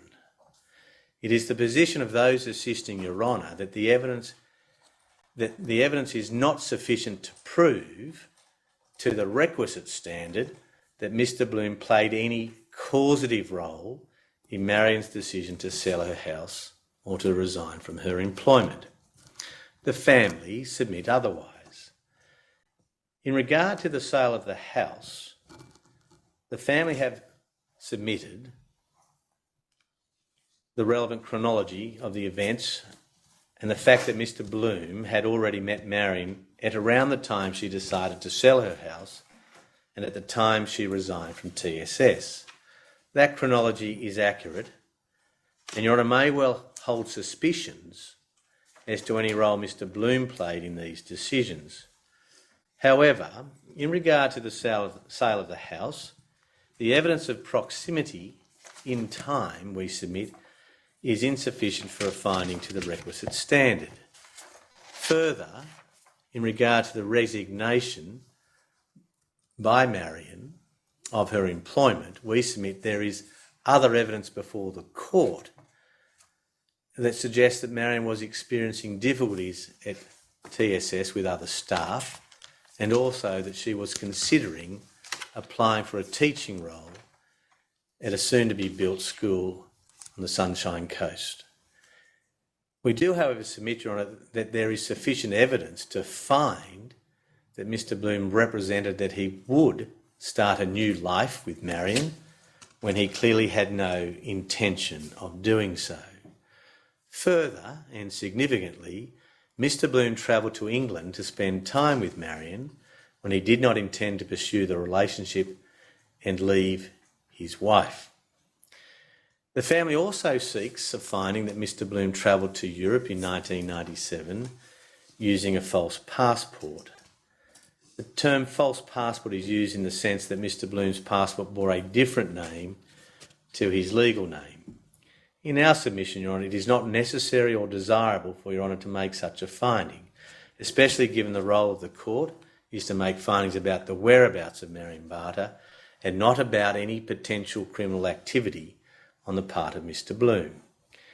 In our submission, Your Honour, there is sufficient evidence for Your Honour to find that Mr Bloom dishonestly represented himself to Marion and that she believed she was in a relationship with him as at the time she travelled overseas in June 1997 and indeed on her return in August 1997. In our respectful submission, Your Honour, there is also sufficient evidence for the court to find that Mr Bloom represented to Marion and that she believed that they would start a new life in Luxembourg. Further, we submit, Your Honour can find that Mr Bloom and Marion spent at least some time together in England. While there is no objective evidence that Marion and Mr Bloom married while overseas, based on the incoming passenger card, we submit, Your Honour can find that Marion believed she was married to Mr Bloom, or at least sought to represent to others that she was married to him on her return to Australia. However, Your Honour, it is the position of those assisting, Your Honour, that there is insufficient evidence to prove that Mr Bloom had contact with Marion after she returned to Australia. This is notwithstanding the evidence that on her return on the 2nd of August, she appeared to believe she was married to him. This is because there is, regrettably, no evidence at all as to where Marion stayed following her return to Australia and up until when she transferred the money from her bank in October 1997. To embark on this course, we submit, Your Honour, would be an exercise in conjecture. Moreover, the court should be careful, we submit, to make a finding that Mr Bloom had contact with Marion following her return to Australia because of the nature of the evidence of his tendency to exploit vulnerable middle-aged single women. In 1999, Mr Bloom deceived Janet Oldenburg and travelled with her in England, only to lie to her about his intentions and then returned to Australia without her knowledge in December of 1999. Following Janet's return, she only saw him briefly in early January 2000 when he returned her keys and some of her documents. This is all despite the fact that she believed they were in a relationship and were going to start a new life together in Europe. It is the position of those assisting Your Honour that there is insufficient evidence for any finding that Mr Bloom was either involved with or had knowledge of the series of withdrawals of money from Marion's bank account after her return to Australia or in the transfer of the $80,000 to an unknown account, possibly overseas. Dealing, if I may, briefly, Your Honour, and I'm nearly finished, the family submits that Mr Bloom should be referred to the Director of Public Prosecutions or the Attorney-General to consider charges of perjury. There are six aspects of the evidence that is sought to be the subject of the referral. As Your Honour is no doubt aware, there is no express statutory power under the Coroners Act to make such a referral.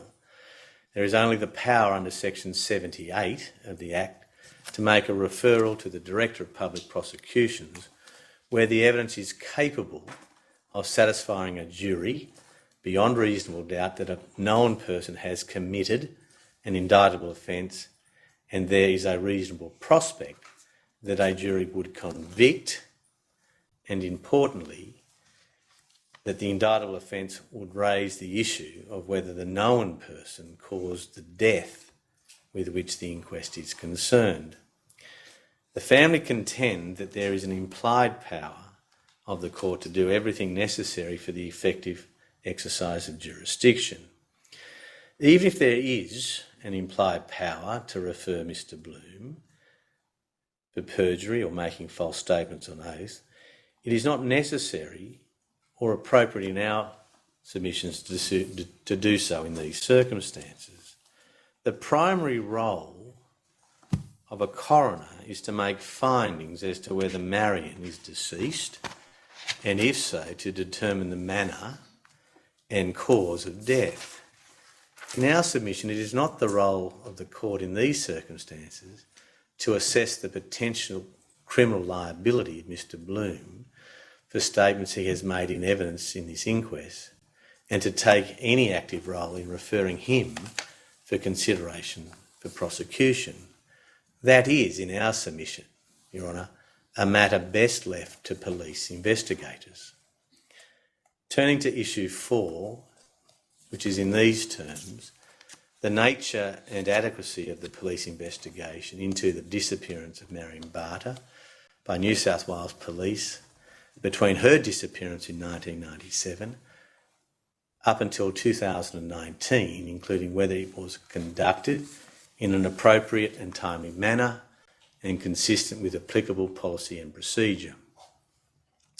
The evidence has demonstrated that after the initial report by Sally to Byron Bay Police on 22 October 1997, very little was done by New South Wales Police until approximately 10 years later in 2007. Your Honour heard from Detective Chief Inspector Glenn Brown, who then was the current manager of the Missing Persons Registry in New South Wales Police. Detective Chief Inspector Brown confirmed the definition of a missing person as at 1997 in New South Wales, that a report should be made when the whereabouts of a person are unknown and there are concerns for their safety. It was his expert opinion that on the basis of the content of the COPS entry of 22 October 1997, Marion should have been reported as a missing person. In our respectful submission, Your Honour should make a finding that the investigation from the report on 22 October 1997 up until 2007 was not conducted in an appropriate and timely manner and not consistent with the relevant policy in force within New South Wales Police at the time. The family seek 11 specific findings in regard to the police investigation into Marion's disappearance. And they are set out, Your Honour, in paragraphs 116 to 127 of the family's written outline. The position of those assisting Your Honour on these proposed further findings are as follows. 1. A finding that Graham Charles should not have classified Sally's report as an occurrence-only event. We support that finding, Your Honour. A finding that Graham Charles was unaware of the definition of a missing person in the Commissioner's Instruction number 39. We support that contention, Your Honour. 3. A finding that it was unsatisfactory and inappropriate that Graham Charles did not reclassify the event as occurrence only to an active investigation where he had placed a warning in COPS. We support, Your Honour. 4. A finding that Senior Constable Michael Pearce should not have verified Graham Charles's classification of the event as an occurrence only. Your Honour, we do not support that submission. Primarily for this reason, Your Honour, Senior Constable Pearce was not called as a witness and those matters were not put to him.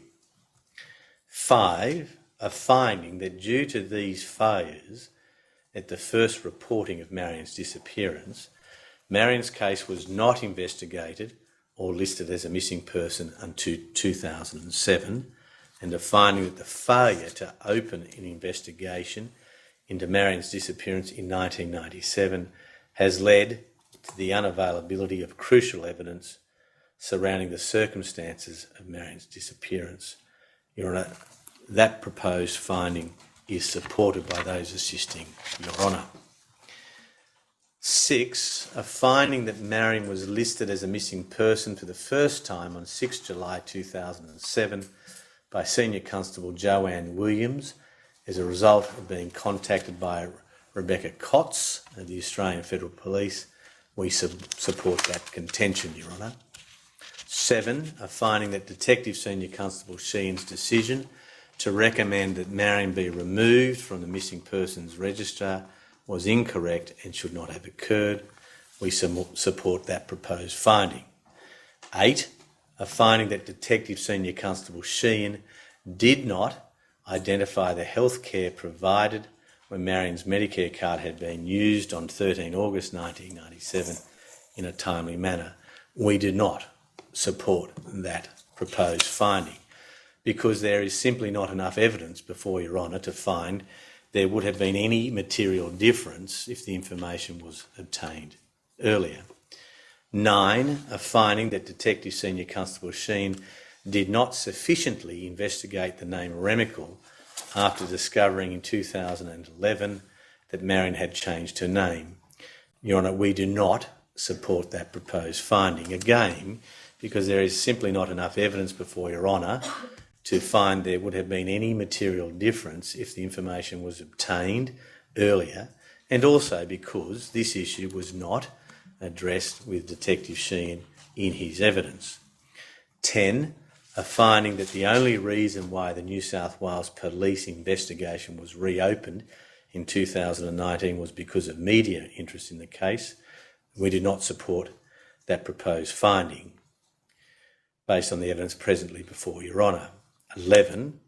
A finding that Detective Senior Constable Sheehan did not sufficiently investigate the advertisement in the Le Courrier Australien of which he became aware in May 2019. Your Honour, we do not support that proposed finding, again because there is not enough evidence in our submission before Your Honour to find there would have been any material difference in the investigation, and also because this issue was not addressed with Detective Sheehan in his evidence. Those assisting Your Honour support the submissions made by the family in their closing submissions in reply to New South Wales Police, other than those set out in paragraph 18 of the documents, on the basis that it is not necessary for Your Honour to make any findings as to how Queensland Police came to contact Sally by telephone in the latter part of 1997. Coming to the final issues 5, 6 and 7, which is whether Marion Barter is alive. If Marion Barter is not alive, the date and place of her death. If Marion Barter is not alive, the manner and cause of her death. There has been an extensive and ongoing police investigation into Marion's disappearance. Despite the comprehensive and high-profile nature of this investigation, Marion has not, sadly, been located, either alive or deceased. She did not contact her son Owen on 18 October 1997 on his birthday, and did not attend Sally and Chris's wedding the following year on 24 October 1998. Marion has not withdrawn or otherwise used the remaining money in her bank accounts. She has not accessed her superannuation. She has not used her passport or a credit card. She has not renewed her driver's licence. She has not sought any support from Centrelink or accessed any medical services in Australia through Medicare. Investigating police have undertaken extensive proof of life checks in all states and territories in Australia with nil results. Given these circumstances and the significant period of time that has elapsed since Marion was last seen alive, it is reasonable in our submission, Your Honour, to conclude that Marion is deceased. Unfortunately, there is no evidence to support any findings as to the manner and cause of Marion's death. It is not known when she died and whether she died as a result of natural causes, misadventure, homicide or suicide. To make any submissions in this regard would amount to speculation and would not assist Your Honour. This includes any submissions as to whether or not Mr Bloom is capable of committing any act of violence, which is set out in the family submissions of paragraph 104. Such a submission, we contend, can only be speculative and is not of assistance to the court because there is no evidence as to how and when Marion died. It is necessary to respond to the submissions made by the family at paragraph 108. That is the statement that if the submissions of counsel assisting at paragraph 251 is intended to suggest that there is no possibility he, that is Mr Bloom, was violent towards Marion Barter or involved in her disappearance, that is misplaced. By way of response, Your Honour, we do not make any submissions at all about the possibility of an act of violence committed by Mr Bloom. To do so would be to engage in wrongful speculation. Issue 8. Whether any recommendations are necessary or desirable in relation to any matter arising from the disappearance of Marion Barter and pursuant to Section 82 of the Coroners Act. Detective Chief Inspector Brown outlined the current practice and procedure for a missing persons investigation. In 2019, New South Wales Police have made significant changes to the policy and procedure of the investigation into missing persons and established the new Missing Persons Registry. Detective Chief Inspector Brown stated, and I quote, "I think some of the failures associated with the old Missing Persons Unit have been fairly well documented. It led to various reviews that were conducted and ultimately a decision by the Commissioner to shut down the old Missing Persons Unit and form the new registry." Close quotes. Detective Chief Inspector Brown further said that since the changes to the system that were implemented in 2019, it would be very unlikely that a report about a missing person such as Marion would now be recorded as an occurrence-only event, as opposed to being properly reported as a missing person. The Missing Persons Registry has entirely different operating procedures to those in place in 1997 and 2007. Accordingly, in our submission, Your Honour, it is neither necessary nor desirable for Your Honour to make any recommendations in regard to missing persons investigations in New South Wales. The particular recommendation sought by the family is not in our submission necessary in the circumstances. In any case, the proposal has not, we would submit, been sufficiently ventilated in the evidence, and it is apparent from the current New South Wales Missing Persons Registry standard operating procedures for missing persons, unidentified bodies and human remains, that New South Wales Police engaged in an extensive process of consultation with other stakeholders, none of which have been involved in these proceedings. Coming now, Your Honour, by way of conclusion, to proposed findings. It is submitted that Your Honour is in a position to make the following formal finding. That Florabella Natalia Marion Remakel, formerly known as Marion Barter, is deceased and died some unknown time after 15 October 1997, having last been cited by a bank teller at either the Byron Bay branch or the Ashmore branch of the Colonial State Bank in New South Wales. Sorry, Colonial State Bank of New South Wales. The family seek, Your Honour, a formal finding that Marion Barter died shortly after her return to Australia on 2 August 1997. In the event that Your Honour does not make a finding that Marion withdrew or transferred a large sum of money on 15 October 1997, where her photographic identification was likely to have been required, then it is submitted that the formal finding should be that Florabella Natalia Marion Remakel, formerly known as Marion Barter, is deceased and died at some unknown time after 2 August 1997, having returned to Australia from overseas. There is, in our submission, an insufficient basis for the court to find that Marion died shortly after her return.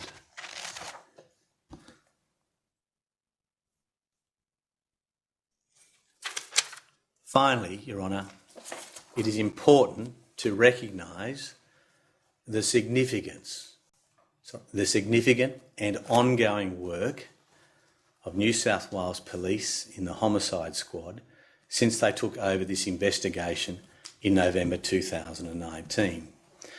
They have been of great assistance to the court and those assisting Your Honour, and their tireless professionalism and dedication should be commended. I would also like to publicly acknowledge the hard work and dedication by my learned junior, Ms Stevens, and my instructing solicitor. Without their assistance, this case could not, in my respectful submission, have run as smoothly as it has.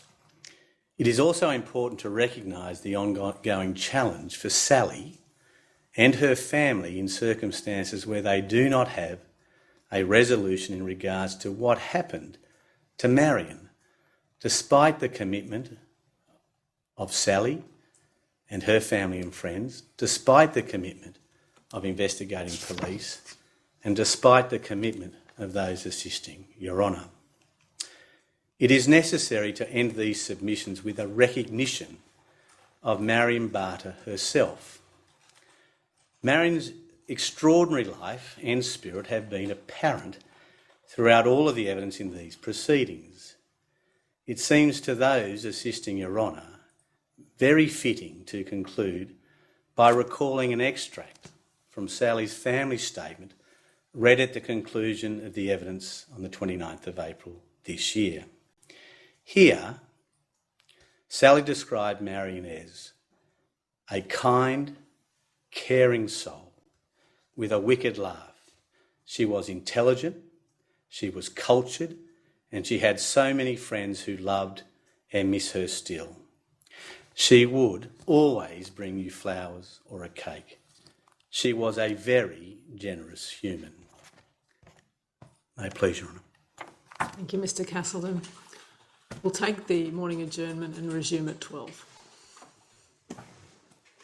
Silence, please, abstains. Council is now temporarily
Yes, Ms Burke. Yes, Your Honour, I understand I've been volunteered to go next, so please excuse my voice. Yes, need a break, take it. Okay, thank you, Your Honour.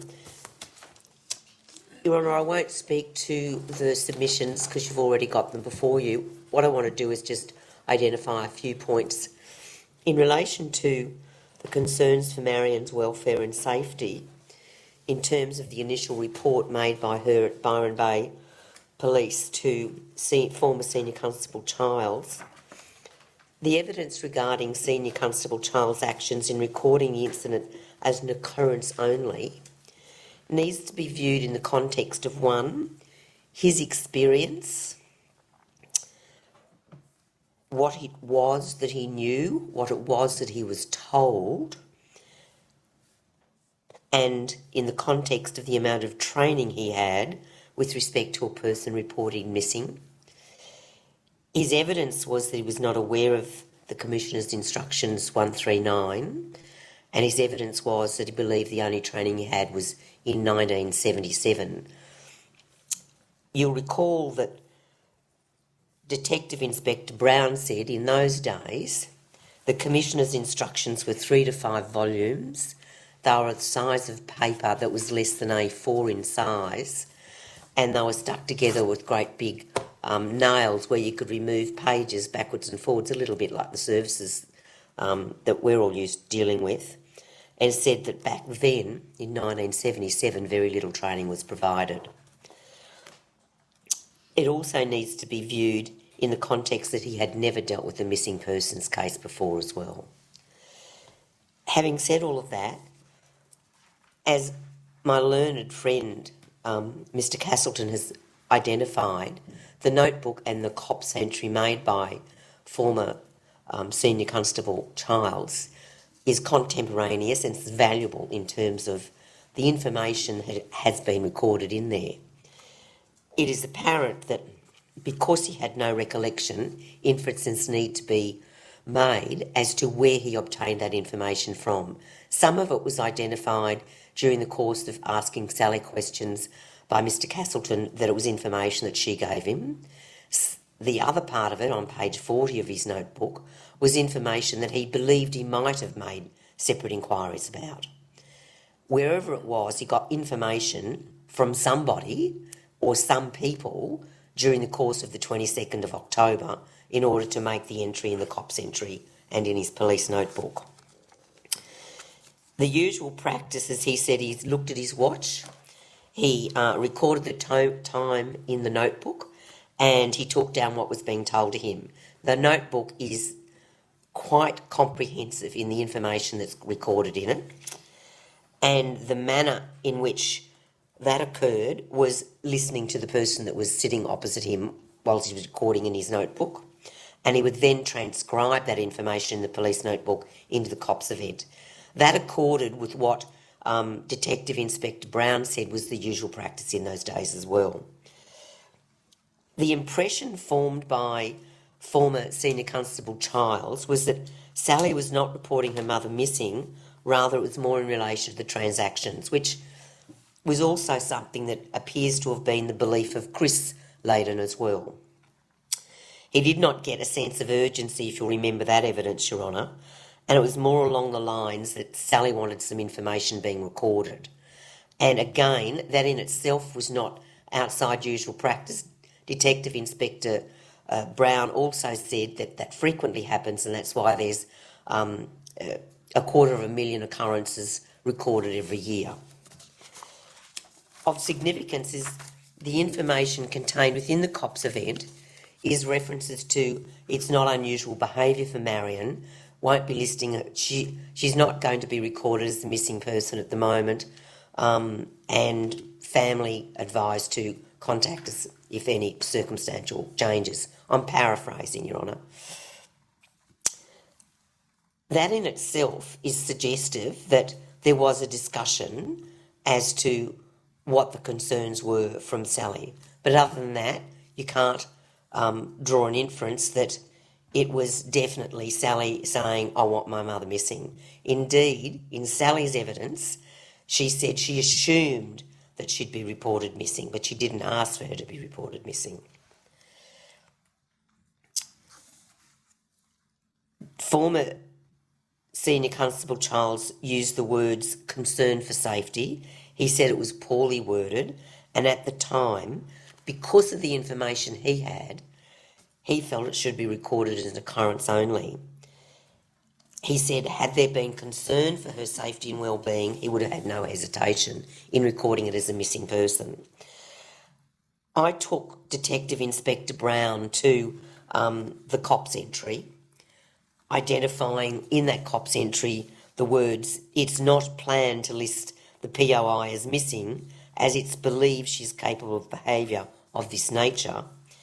And Detective Inspector Brown accepted that if former Senior Constable Childs had formed that view, that the reporting was in the nature of some sort of fraudulent activity on the accounts, which was Chris's view, and there was not a concern for safety, then his opinion expressed in his report or statement would be different. Because it would be different because it would not meet the two elements of the definition of a missing person. And the transcript reference for that is the 25th of the 6/21 at 20.15. Detective Inspector Brown accepted that he looked at his opinion about recording a person being a missing person through the lens of him breathing and living the missing persons unit, and he accepted that that is not the same lens that is used by the police in the field. And again, that's a very important context issue with respect to looking at the evidence in terms of former Senior Constable Childs recording Marion as an occurrence only rather than as a missing person. As Your Honour will recall, the opinion of Detective Inspector Brown is based upon what's in the COPS event narrative and the warning, together with his considerable experience as the manager of the Missing Person Registry, under which his management of the Missing Person Registry has dramatically changed since his involvement as the manager. I therefore urge Your Honour to consider the issue about a finding that there should have been a reporting of a missing person made by former Senior Constable Childs on the 22nd of October, based on the context and the perspective that he was seeing the information that was being provided to him by Sally, rather than through the lens of Detective Inspector Brown, who was looking back with provision of hindsight.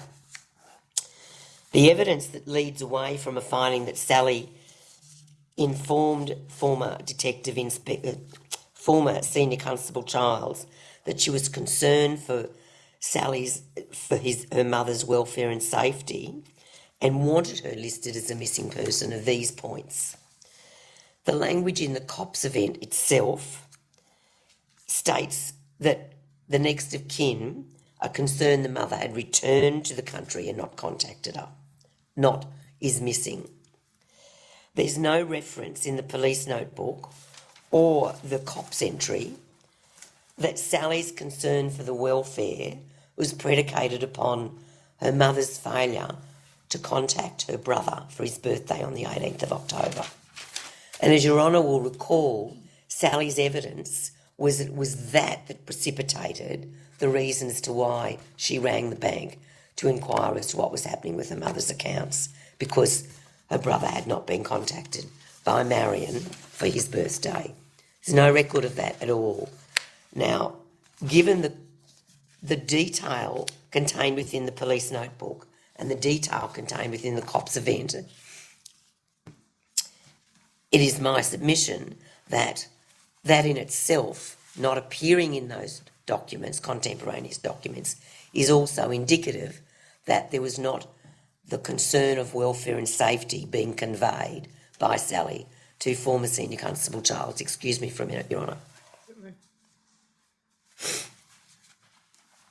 The other point is that the COPS event narrative itself provides a possible explanation for Marion's behaviour, was that she's returned to Australia, transferred money to buy a house with a man, and that scenario is very similar to that explained in the Armidale Express, which is at volume 1, tab 5 at page 209.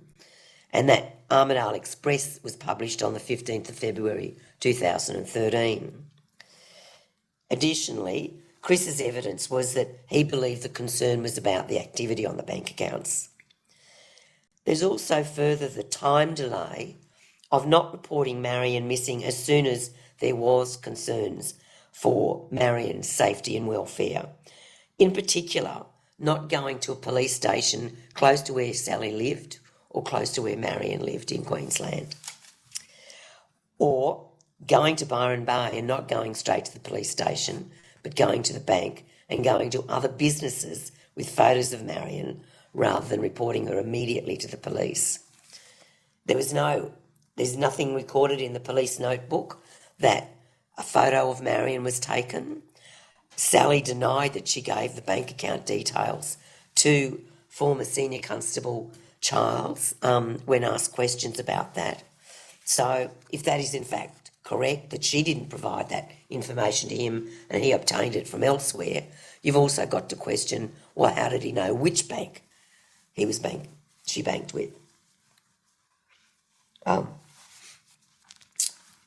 Only a period of 122 minutes elapsed between the time former Senior Constable Charles sat down with Sally, took down the information and completed the COPS event report. That in itself enables an inference to be drawn that it was Sally that provided the information set out in his report. For example, putting a stop on the bank account, his evidence was that he wouldn't do that as a police officer. And the details of Marion being capable of behaviour of this nature in his evidence is not something that he would have made up. There's an action title that Sally was to report back to the New South Wales Police if there was a change in circumstances.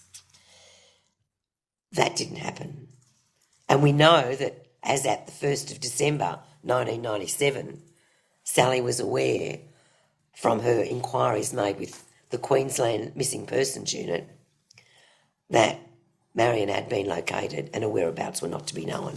That was never reported back to the New South Wales Police, either in 1997 or subsequently in 2007 or subsequently in 2009 when Detective Senior Constable Sheehan became the investigator.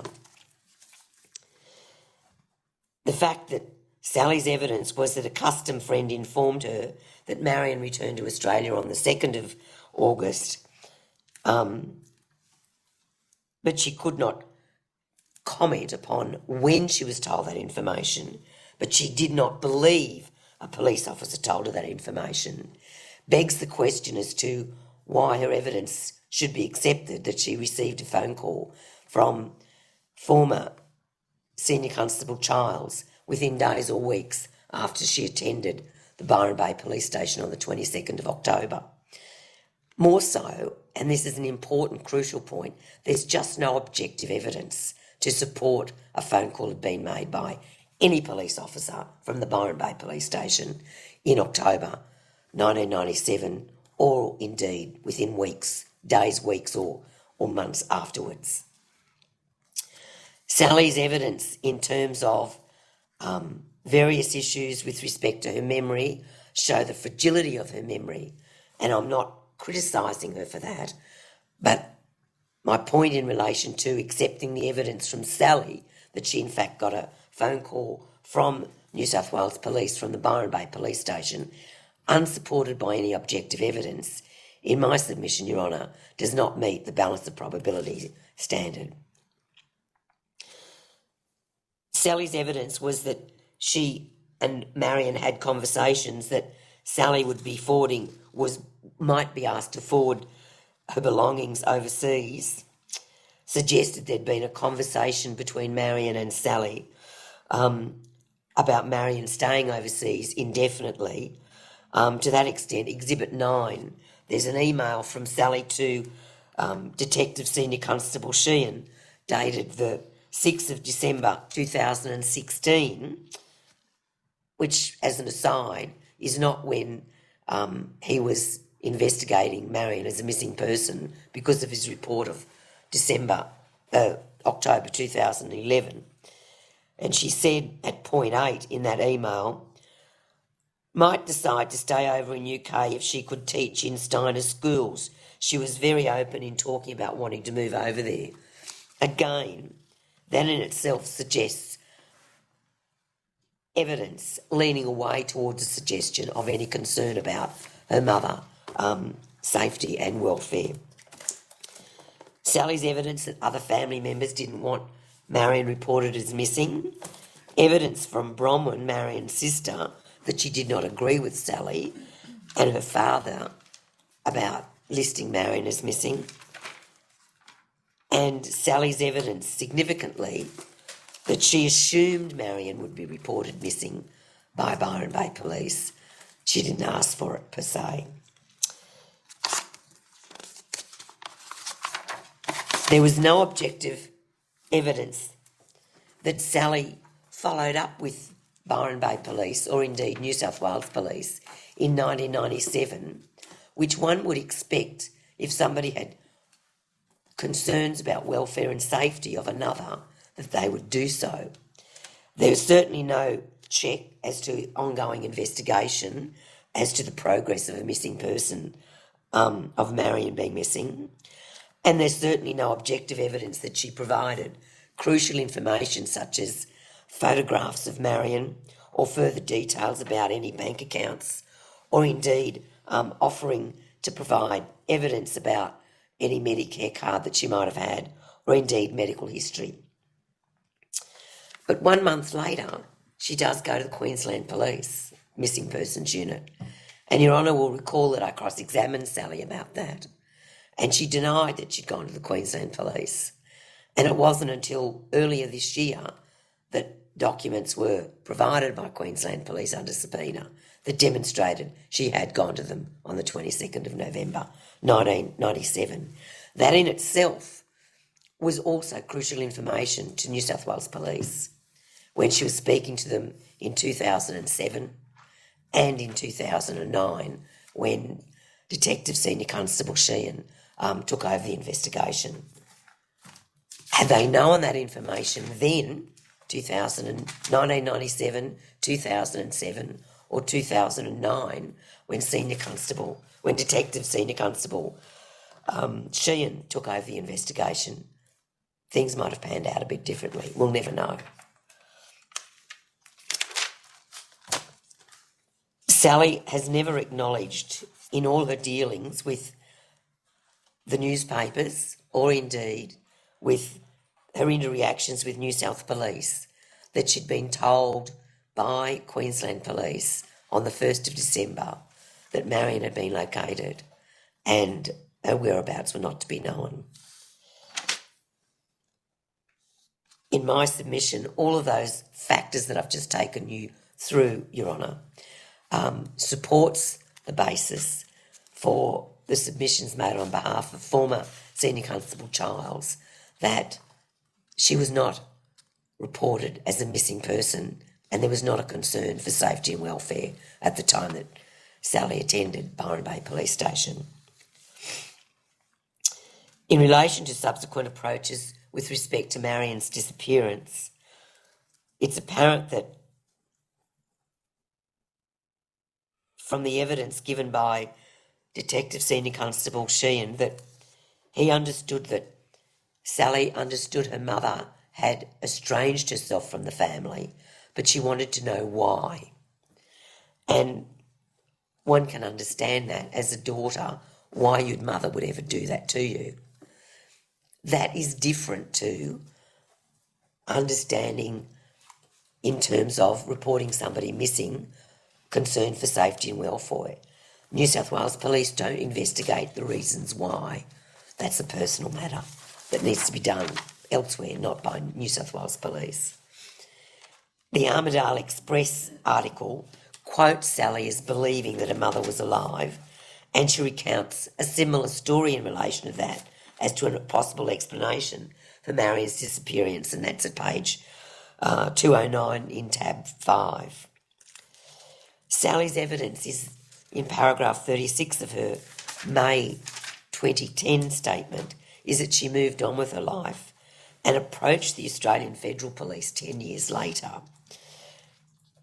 And in that approach to the Australian Federal Police, she did not divulge that she'd contacted Queensland Missing Persons Unit, and she did not divulge that they had said to her that they had located Marion and that she did not want her whereabouts known. As a consequence of New South Wales Police Missing Persons Unit being contacted by the Australian Federal Police, Senior Constable McAllister, who was with the Missing Persons Unit at that time, picked up and reclassified Sally's mum as a missing persons.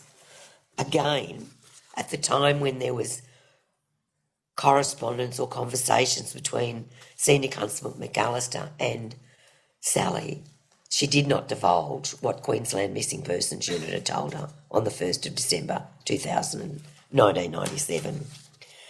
The delay, there was a number of delay points with respect to further investigative steps being undertaken by Detective Senior Constable Sheehan in terms of trying to obtain photos of Marion, DNA samples and statements, and the case narrative, which is at tab 6 in volume 1, sets out that delay process which occurred with both Detective King and with Senior Constable Sheehan. In relation to Detective Senior Constable Sheehan, Your Honour, his evidence needs to be viewed in the context of taking over an investigation that was opened by the Missing Persons Unit in 2007. His evidence also needs to be viewed in the context that he was not part of a strike force. He did not have the degree of resources available to the very dedicated investigating officers in this particular inquest. He was part of the drug squad in Tweed, Byron Bay, so a regional drug squad, and he had other caseloads. His evidence clearly indicates that. His statement shows the enormous amount of work that he did in attempting to investigate the disappearance, and I say that in broad terms, of Marion. He second-guessed himself on 2 occasions and asked for the file to be reviewed by the crime squad commander in Byron. He was told his investigation was appropriately done. He also asked for it to be overseen and reviewed by the homicide squad, and that was in July 2019, and again his investigation was approved. Significantly, the criticism about missing documents as a result of any slowness on the part of Detective Senior Constable Sheehan, it must be recalled that there's the 7-year retention period. 7 years was up in 2004. 2004 is when Sally first approached the media about her mum missing. She didn't approach the New South Wales Police. She didn't provide them with further information that she'd been provided by the Queensland Police in December 1997. And in that 7-year period is when you're allowed to retain the documents. After that period, you don't need to have that retention. And it was after that period when Detective Senior Constable Sheehan came involved. So any criticism about the Medicare card or any criticism about other documents that may or may not have assisted did not necessarily fall upon him as a result of any laxity on his part as an investigator. As identified by Detective Inspector Brown, proper procedure was followed in terms of having his recommendation or report, which is contained at in his statement reviewed by the manager of the then missing persons unit with New South Wales Police.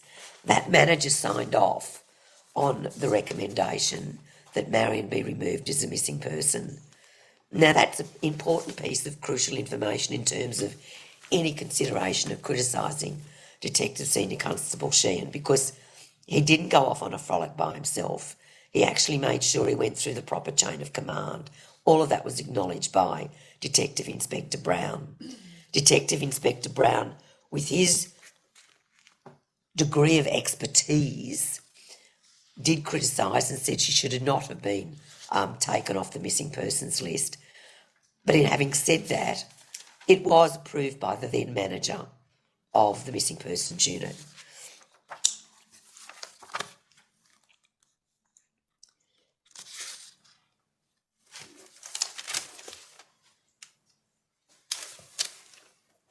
What is ironic is that the basis of Detective Senior Constable's decision to recommend Marion being removed from the missing persons list was because he'd formed the view, after all of his investigations, that Marion had deliberately taken steps to remove herself from her family's life.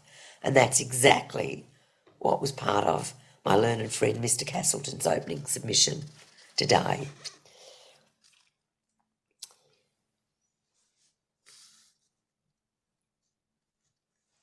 The additional information provided by Ms. Mackenzie in the final tranche of the inquest, Your Honour,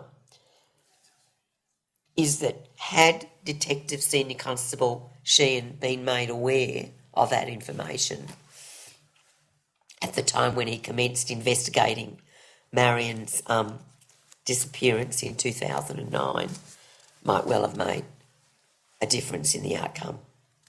It might certainly have made a difference into the investigative steps that needed to be taken subsequently. And it's quite sad that it took 34 years, essentially, for that information to come to light when it was known well before this inquest started. And it was certainly well known before Detective Senior Constable Sheehan got involved as the investigator. Your Honour, I don't need to address the recommendations issue because I adopt what my learned friend Mr. Castleton has said in relation to it being unnecessary to make recommendations. I just draw to your attention, Your Honour, that Detective Inspector's opinion is based upon the extraordinary changes that he's made to the missing person registry, and any opinion that he states that there should have been no removal of Marion from the missing persons registry is to be viewed in that context, not from the perspective that Detective Senior Constable Sheehan had at the time that he did make the recommendation for the removal of Marion from the missing persons unit. And I think I now need to sit down. Thank you, Ms. Burke. Mr. Smith. Yes, thank you, Your Honour. Just take a moment to arrange myself, if that's okay.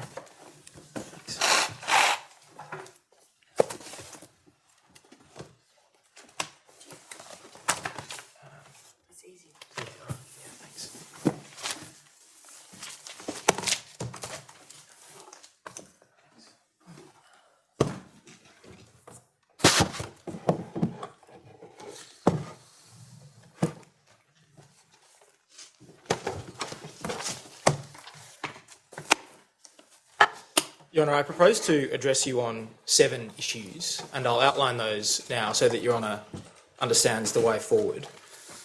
First, in light of paragraphs 1 to 8 of the police submissions filed and served on Tuesday, Your Honour's power to hear submissions from me on the broader issues in the inquest, and why Your Honour should exercise your discretion to do so, as I understand the submission is still pressed by the police, that the family has no right to be heard on the broader issues in the inquest apart from those directly adverse to themselves.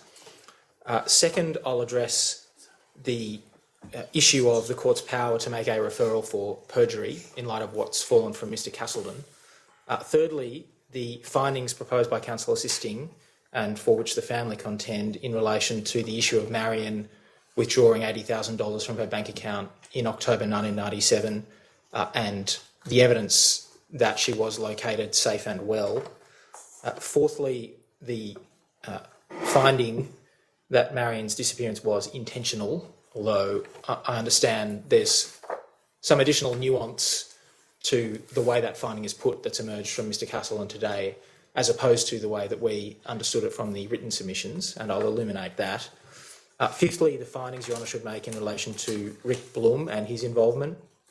Sixthly, the findings that Your Honour should make in relation to New South Wales Police and the investigation. And seventhly, the recommendation about changes to the missing persons standard operating procedures that we have proposed. Can I come then to the first of those issues, which is Your Honour's power and discretion to hear submissions from the family on all of the issues in the inquest, including the broader factual findings that Your Honour should make.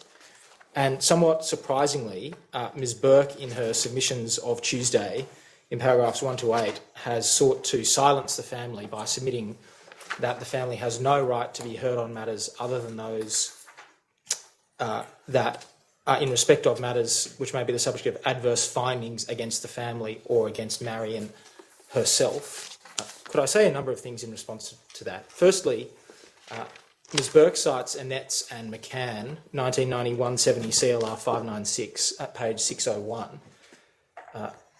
Let us be clear that in that passage of the judgment, the High Court is speaking of a strict legal right or a strict legal entitlement to address the court, and was considering that in the context of an inquest in Western Australia where the coroner at first instance had declined to hear any submissions at all from the family.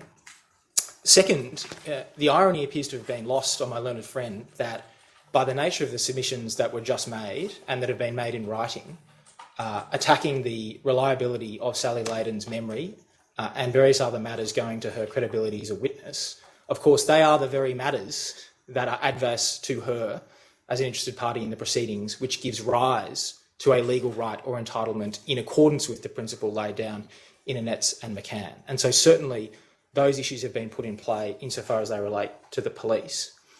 But thirdly, and in any event, we say Your Honour should exercise Your Honour's undoubted discretion to hear from us on those general issues.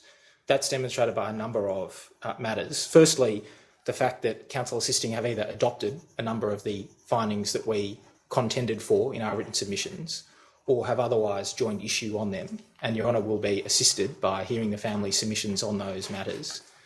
Secondly, that in a 5-week inquest with over 3,000 pages of evidence and 1,200 pages of transcript in my submission, Your Honour is assisted by another set of submissions which seeks to tie that together. Thirdly, that doing so recognises the family's plight for answers in what's happened to Marion and gives recognition to Sally's quest, involvement, dedication, perseverance and hard work in trying to find that out. And so for those reasons, in any event, we say it's quite clear Your Honour should exercise Your Honour's discretion to receive the submissions that have already been made on the broader issues in the inquest and the submissions that I intend to make this afternoon. Could I then come to the second issue, which is whether the court has the power to make a referral to the DPP or the Attorney General in respect of perjury or the giving of false statements on oath. And I won't dwell on this overly long, but Your Honour has heard what Mr Castleton had to say on this issue, that there is no power, and secondly, as I understood it, that it was in any event unadvisable or undesirable for that to be done. Could I indicate 5 reasons why we say Your Honour does have the power and should do it? Firstly, as Your Honour would know, the court has such incidental or implied power from its express statutory powers as is necessary for the effective exercise of its jurisdiction. And those matters have been ventilated previously in this inquest in relation to non-publication orders and other matters of that kind. And that is a fairly uncontroversial proposition in my submission.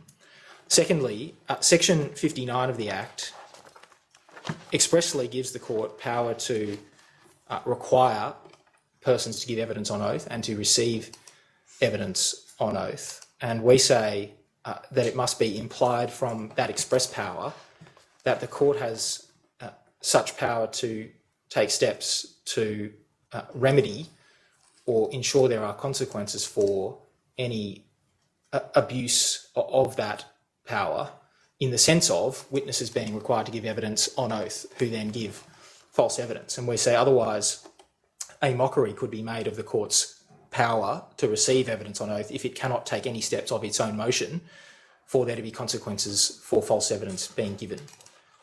Thirdly, as Your Honour well knows, the Act recognises in section 78, dealing with the suspension of inquests, a process for the court to refer matters to the DPP where an inquest is suspended. Now, we say the absence of a specific statutory equivalent process in relation to perjury should not be taken as an indication of statutory construction that there is no such power. Rather, the Act already recognises that that is a course which a coroner can take in relation to the matters set out in section 78. Fourthly, that perjury is, of course, in a different category to indictable offences which are concerned with the very subject matter of the proceedings, i.e. whether a person has caused the death, suspected death, fire or explosion with which the inquest or inquiry is concerned. And I'm there quoting from section 78, 1b, Roman 3. Of course, the reason for that provision and that regime is that the inquest is suspended because it can be prejudicial to the fair trial of a person if an inquest continues, evidence is adduced not subject to the rules of evidence that may bear upon their involvement in a particular indictable offence relevant to the subject matter of the inquest. And there is obviously a risk of serious prejudice where that occurs. And it's for that reason we say that the power to suspend in those circumstances exists. In my submission, that is qualitatively different to perjury because, of course, perjury is not concerned with the actual subject matters of the inquest. It's concerned with the falsity of the evidence. And, of course, the court only comes to that view when considering the conclusion that someone may have given false evidence or has given false evidence, when considering the evidence as a whole in reaching its findings. And so at that point in time, the inquest is over for all intents and purposes, and the same concerns about impingement to a fair trial do not arise in my submission. And fifthly, Mr Castleton put to Your Honour that it's a matter for police, and certainly the police would have the ability to investigate of their own motion. But in our submission, that's not a sufficient protection against the court's processes being abused by the giving of false evidence. The court should be able to directly refer matters for investigation to the DPP or the Attorney General in the same way that it can under section 78. And in particular, that's the case because there may be ambiguity about the line between whether a witness's evidence should not be accepted, is not credible, is not reliable, either for want of memory or inconsistency, and crossing that line into false evidence or deliberately false evidence. And where that is grey, the only way that can be made clear, we say, is by a direct referral by Your Honour to the DPP or the Attorney General directly. And we have set out in our written submissions the topics in respect of which we say that referral should be made. There are 6. I won't go through them again. Your Honour has that in writing in detail and the specific matters to which they relate. Can I then come to the third issue I wish to address, which is the topic of findings in relation to Marion withdrawing $80,000 from her bank account on 15 October 1997 and the finding suggested by counsel assisting that Marion told a bank teller on that date that she did not want her whereabouts to be disclosed. It's important, firstly, to recognise that there are 3 separate aspects to this, and we're not seeking to, and they should not be rolled up into one. The 3 aspects are these. Firstly, there's a finding proposed at paragraph 102 of counsel assisting submissions that a female bank teller from Colonial State Bank facilitated a transfer of $80,000 from Marion Barter's account following her return from overseas. Now, the family accepts that a finding can and should be made that $80,000 was withdrawn or transferred from Marion Barter's account on or about the 15th of October 1997, and all of the documentary evidence is consistent on that, apart from the reference to $95,000 in Paula Mackenzie's notebook. So that finding is not controversial.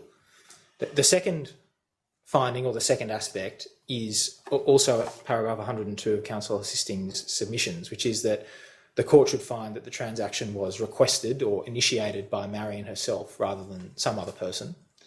And the third aspect is the finding that, or the suggested finding, that Marion acted on her own account following her return from overseas and informed the bank teller she did not want her whereabouts disclosed as at October 1997. And that's at paragraph 126 of Counsel Assisting's submissions. So there are three aspects to this issue. There are three separate findings. If Your Honour accepts one, Your Honour doesn't have to accept two or three. If Your Honour accepts one and two, Your Honour doesn't have to accept three. And certainly, in terms of the third finding, that Marion told our bank teller she did not want her whereabouts disclosed, our fundamental and overall position is that the evidence is inadequate to make such a significant finding, and that the evidence that such as it is an unsound and unsafe basis to do so. Your Honour would bear in mind, we say, when considering that issue, that on the evidence before you and on the hypothesis advanced by Counsel Assisting, this is the last potential trace of Marion Barter being alive ever that's known to the court. This incident on the 15th of October 1997 could be very closely related to her ultimate disappearance. It could be connected with her disappearance in the sense of what actually happened to her. And so because of those matters, we would urge particular caution upon Your Honour because of the significance of that finding in this inquest and in the issues Your Honour has to decide before drawing the conclusions that are sought to be suggested by those who assist Your Honour. Could I summarise briefly what the evidence boils down to that supports those findings? And there are 5 elements. The first is Paula Mackenzie's notebook entry and her oral evidence. The second is John Wilson's handwritten notes, John Wilson being Marion's father. The third is the letter from the Salvation Army to John Wilson on the 18th of March 1998. The fourth is Graham Child's notebook entry on 22 October 1997. And the fifth is the evidence of Joan Hazlitt.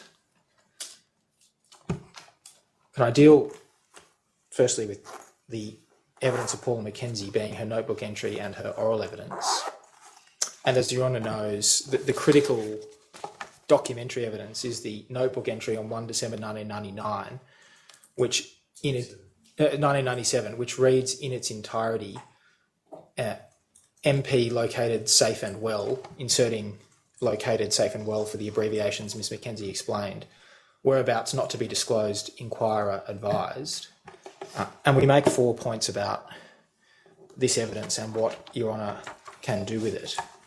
Firstly, as we submit in some detail in writing, this is hearsay. That is, it is an out-of-court representation, and it is being relied on. What Ms Mackenzie was told by the unknown bank teller is being relied on for the truth of its contents. Your Honour, of course, knows that, of course, the rules of evidence don't apply, but Your Honour should have regard to them in determining the weight to be given to particular evidence. Mr Castleton addressed you on that topic, and we've set out an authority in paragraph 5 of our written submissions to the same effect. And so we say that is a useful and important framework for how Your Honour weighs the weight to be given to particular evidence and what Your Honour does with it. The key point is that because of that fact, the bank teller or other bank employee, whoever it was that Ms Mackenzie spoke to, is not before the court to tell Your Honour what steps they took to verify that it was in fact Marion, is not before the court to tell Your Honour that in fact, having reflected on the matter, they're not sure that they were referring to Marion or referring to some other customer. And this is the very reason for the hearsay rule and the caution that courts have about accepting evidence of this kind, because of its inherent unreliability and where the credibility of the assertion cannot be adequately tested. And I'm reading there from Pollitt and the Queen, 174 CLR 558 at 573. The second point is that, of course, the notebook entry says what it says, and it is a contemporaneous record in the sense that it was prepared on the date it bears, 1 December 1997. But in our submission, the notebook entry itself, brief as it is and containing very little detail, wouldn't be on its own a sufficient basis for Your Honour to make the finding contended for. And therefore, Your Honour can only make that finding by taking the notebook entry in combination with Ms Mackenzie's oral evidence. And that if Your Honour is to be persuaded to make a finding about Marion telling a bank teller on the 15th of October 1997 that she didn't want her whereabouts to be disclosed, or indeed that it was her who made the transaction, then Your Honour only gets over the line by taking the two of those together, we say. And so when Your Honour has regard to Ms Mackenzie's oral evidence on this topic, in our submission, Ms Mackenzie, you would have real reservations about that oral evidence. First, Ms Mackenzie said that she remembers nothing else about the case and has no independent recollection. And of course, that, in one sense, that's to be expected, given that Ms Mackenzie was part of the Queensland Missing Persons Bureau for some 13 years and undoubtedly would have investigated hundreds, if not thousands, of missing persons cases. Secondly, the passage of transcript that we've set out at paragraph 57 of our written submissions, which was, when asked by me what made the conversation so memorable, in our submission, Ms Mackenzie backtracked significantly and was unsure about what she actually had a specific independent recollection of and what may have been reconstructed subconsciously or otherwise later. And so Your Honour would have caution about her recollection as a result of that candid concession by the witness herself. Thirdly, that she gave evidence the telephone call that she received from the bank teller, based on her usual practice, would have been in response to a fax that she sent. And there is a reference to a fax being sent in the earlier diary note of 24 November 1997. And I asked her at transcript on the 1st of February 2022 at page 41, lines 46 and following, if she would have taken steps to verify Marion's identity. And her answer was, or included, the following: we definitely talk about the name, date of birth, blah, blah, blah, to verify that is the person we're talking about. Now, a number of things should be said about that. Firstly, that in itself is, of course, hardly evidence of a rigorous or bulletproof process of verifying identification. Secondly, that Ms Mackenzie had the date of birth for Marion of the 3rd of October 1945 in her notebook, which, according to all the other evidence in the inquest, is the correct date of birth. But Your Honour also heard evidence from Graham Smith that of the two customer profiles that the Commonwealth Bank's records now show or have a record of, the customer profile connected to the Colonial State Bank, the former Colonial State Bank accounts of Marion, had the date of birth 3 October 1948, being wrong by 3 years, and the date of birth in the other CBA customer profile, being the original CBA profile for earlier accounts that Marion had the date of birth 1 October 1945, which is also wrong. And Graham Smith confirmed in his oral evidence that it was very unusual for both dates of birth on two customer profiles to be wrong. So insofar as Ms Mackenzie's evidence was, we talk about the name and we talk about the date of birth to verify identity as part of this process. Well, in my submission, in circumstances where both dates of birth the bank had were wrong, again, that would cause Your Honour real doubt about how certain one can be, and certainly to the sufficient standard, given the significance of the finding, to draw that conclusion. And fourthly, Ms Mackenzie referred in her oral evidence on a couple of occasions to the fact that she believed Marion was closing her account when this transaction happened, and in particular at the top of page 34 of the transcript on the 1st of February and at the bottom of page 38. And there is, in my submission, no evidence to support the suggestion that Marion was closing her account at that time. Graham Smith's statement did suggest that her high-performance cash account was closed in 1997, but he corrected that in oral evidence and confirmed that Marion's high-performance cash account was closed on 31 December 2004, which is some 7 years after the relevant events. So insofar as Ms Mackenzie had that belief that it related to the closing of an account, there's no objective evidence to support that. And so in that aspect, her testimony was inaccurate. And we point that out to Your Honour and ask Your Honour to take that into consideration in weighing it up. I note it's just hit 1 o'clock, Your Honour. Is this a convenient time to adjourn? Yes, certainly. We'll resume at 2 o'clock. Solemnist, please all stand. This court is now temporarily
Please all stand.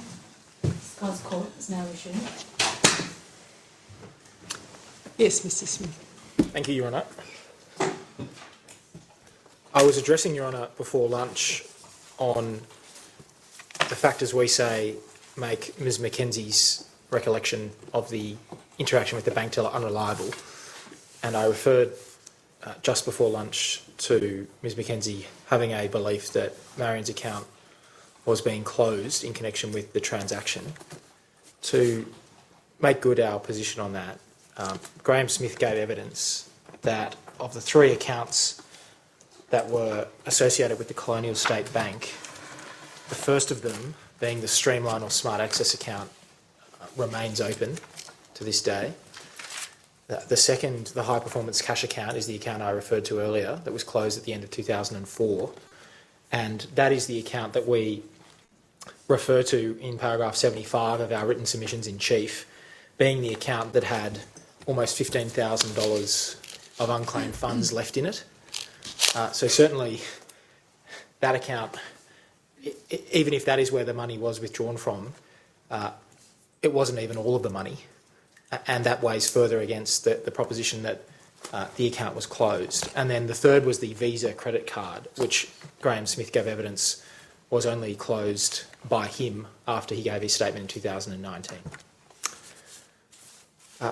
The next matter that we wish to raise, and this is the third of 4 in respect of Ms Mackenzie's recollection and its reliability, is that her certainty about Marion Barter being the person the bank teller was speaking of was based primarily, in our submission, on her subjective impression of the degree of insistence of the bank teller. To illustrate that, and we of course say that's a very unsafe basis to make an identification of a missing person, let alone to conclude that they were safe and well. To illustrate that point, Your Honour, Mr Castleton, on the 1st of February at page 33 of the transcript, asked Ms Mackenzie, what evidence did you seek from the female bank officer to satisfy yourself that it was one and the same person that you were making an inquiry about, namely Marion Barter? Answer, the teller was just so insistent that it was definitely her, and there was no other way about it. It was her that was there, and that was it. They won't give me any more information, so that was the information I had to go with the bank teller, but I still believe it was correct. And to the same effect, at page 45, the question was asked, when you spoke to the bank teller who was adamant, you could have asked the bank teller for Marion's details and tried to speak with Marion yourself to verify what the bank teller had told you. No, they don't accept that type of. We would be shutting our own doors if we continued with conversations like that with the banks. They're doing us a service, and we would accept that service as it was. And further, when asked, because they were doing you a favour, you wouldn't challenge what they told you. No, I do remember, as I said, I did basically challenge her in the fact that I needed this to be 100% certain, and the teller was 100% certain that this was the lady. The way she came across to me, that's what I accepted. And Your Honour heard suggestions of it in that passage, but Ms Mackenzie also gave evidence that she simply relied on the bank's own processes and didn't seek written verification herself. And her words in that respect were, they, referring to the bank, are the ones that were giving out her money. That was at transcript page 33. And that Ms Mackenzie considered herself quite lucky enough to be getting the information we're working with. That was also at page 33. So we have a situation where the Queensland Police at the time felt grateful or indebted to receive any information from the bank. Your Honour can infer, and it was fairly put to Ms Mackenzie, that there was a reluctance to question the information that was coming from the bank for fear of jeopardising that relationship, and that therefore, because of that, there was no further steps taken to conduct independent verification, or indeed for the police to ask the bank for Marion's details to try to speak to her themselves. In addition, there was evidence from Ms Mackenzie and her superior, Ms McKechnie, that there was no policy at the time in 1997 in Queensland Missing Persons Unit about the identification of missing persons, and that it was effectively left to the discretion of the individual officer to reach such a conclusion.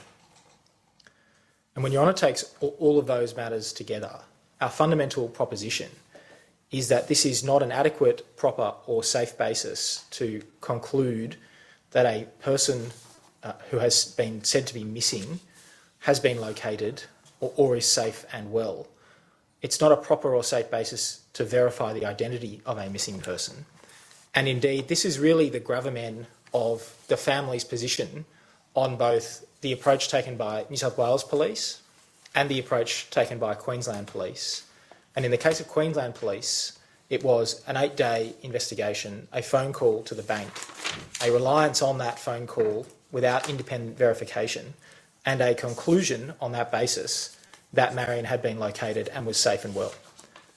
And our submission is that if the court were to find that that occurred and were to find that it was satisfied to the requisite standard, that it was indeed Marion and that those things were indeed said and that Marion's identity was sufficiently verified, in effect the court is adopting or endorsing what we say was the obviously inadequate process that was undertaken, and that the court ought not adopt or endorse such an unsafe basis for identifying or locating someone who is missing at the time. And of course, as Your Honour knows, that is the thrust of our submissions in relation to Detective Senior Constable Sheehan's suggestion of reclassification in 2011. It all relates back to the fact that in neither case was Marion cited by police themselves, nor was Marion spoken to by police themselves. In the case of Queensland Police, it was reliance on this hearsay, unreliable, not verified information from the bank teller. And in the case of New South Wales Police, to which I'll come, it was effectively Detective Senior Constable Sheehan's own theory about what had happened that led to him submitting the report, which counsel assisting submit and we embrace was incorrect and ought not to have been done. The fourth point about Ms Mackenzie's evidence as part of the evidence as a whole in this inquest is that there is, in fact, very little evidence about the actual verification processes in the bank that would have been undertaken at the time. Graham Smith gave evidence that up to some point during the 1990s, there was a practice within the bank with which he was familiar, that only the month and year of birth of customers was recorded. And in respect of David Martin, who was the manager at the Ashmore branch, so not the Byron Bay branch in question, but his evidence about verification and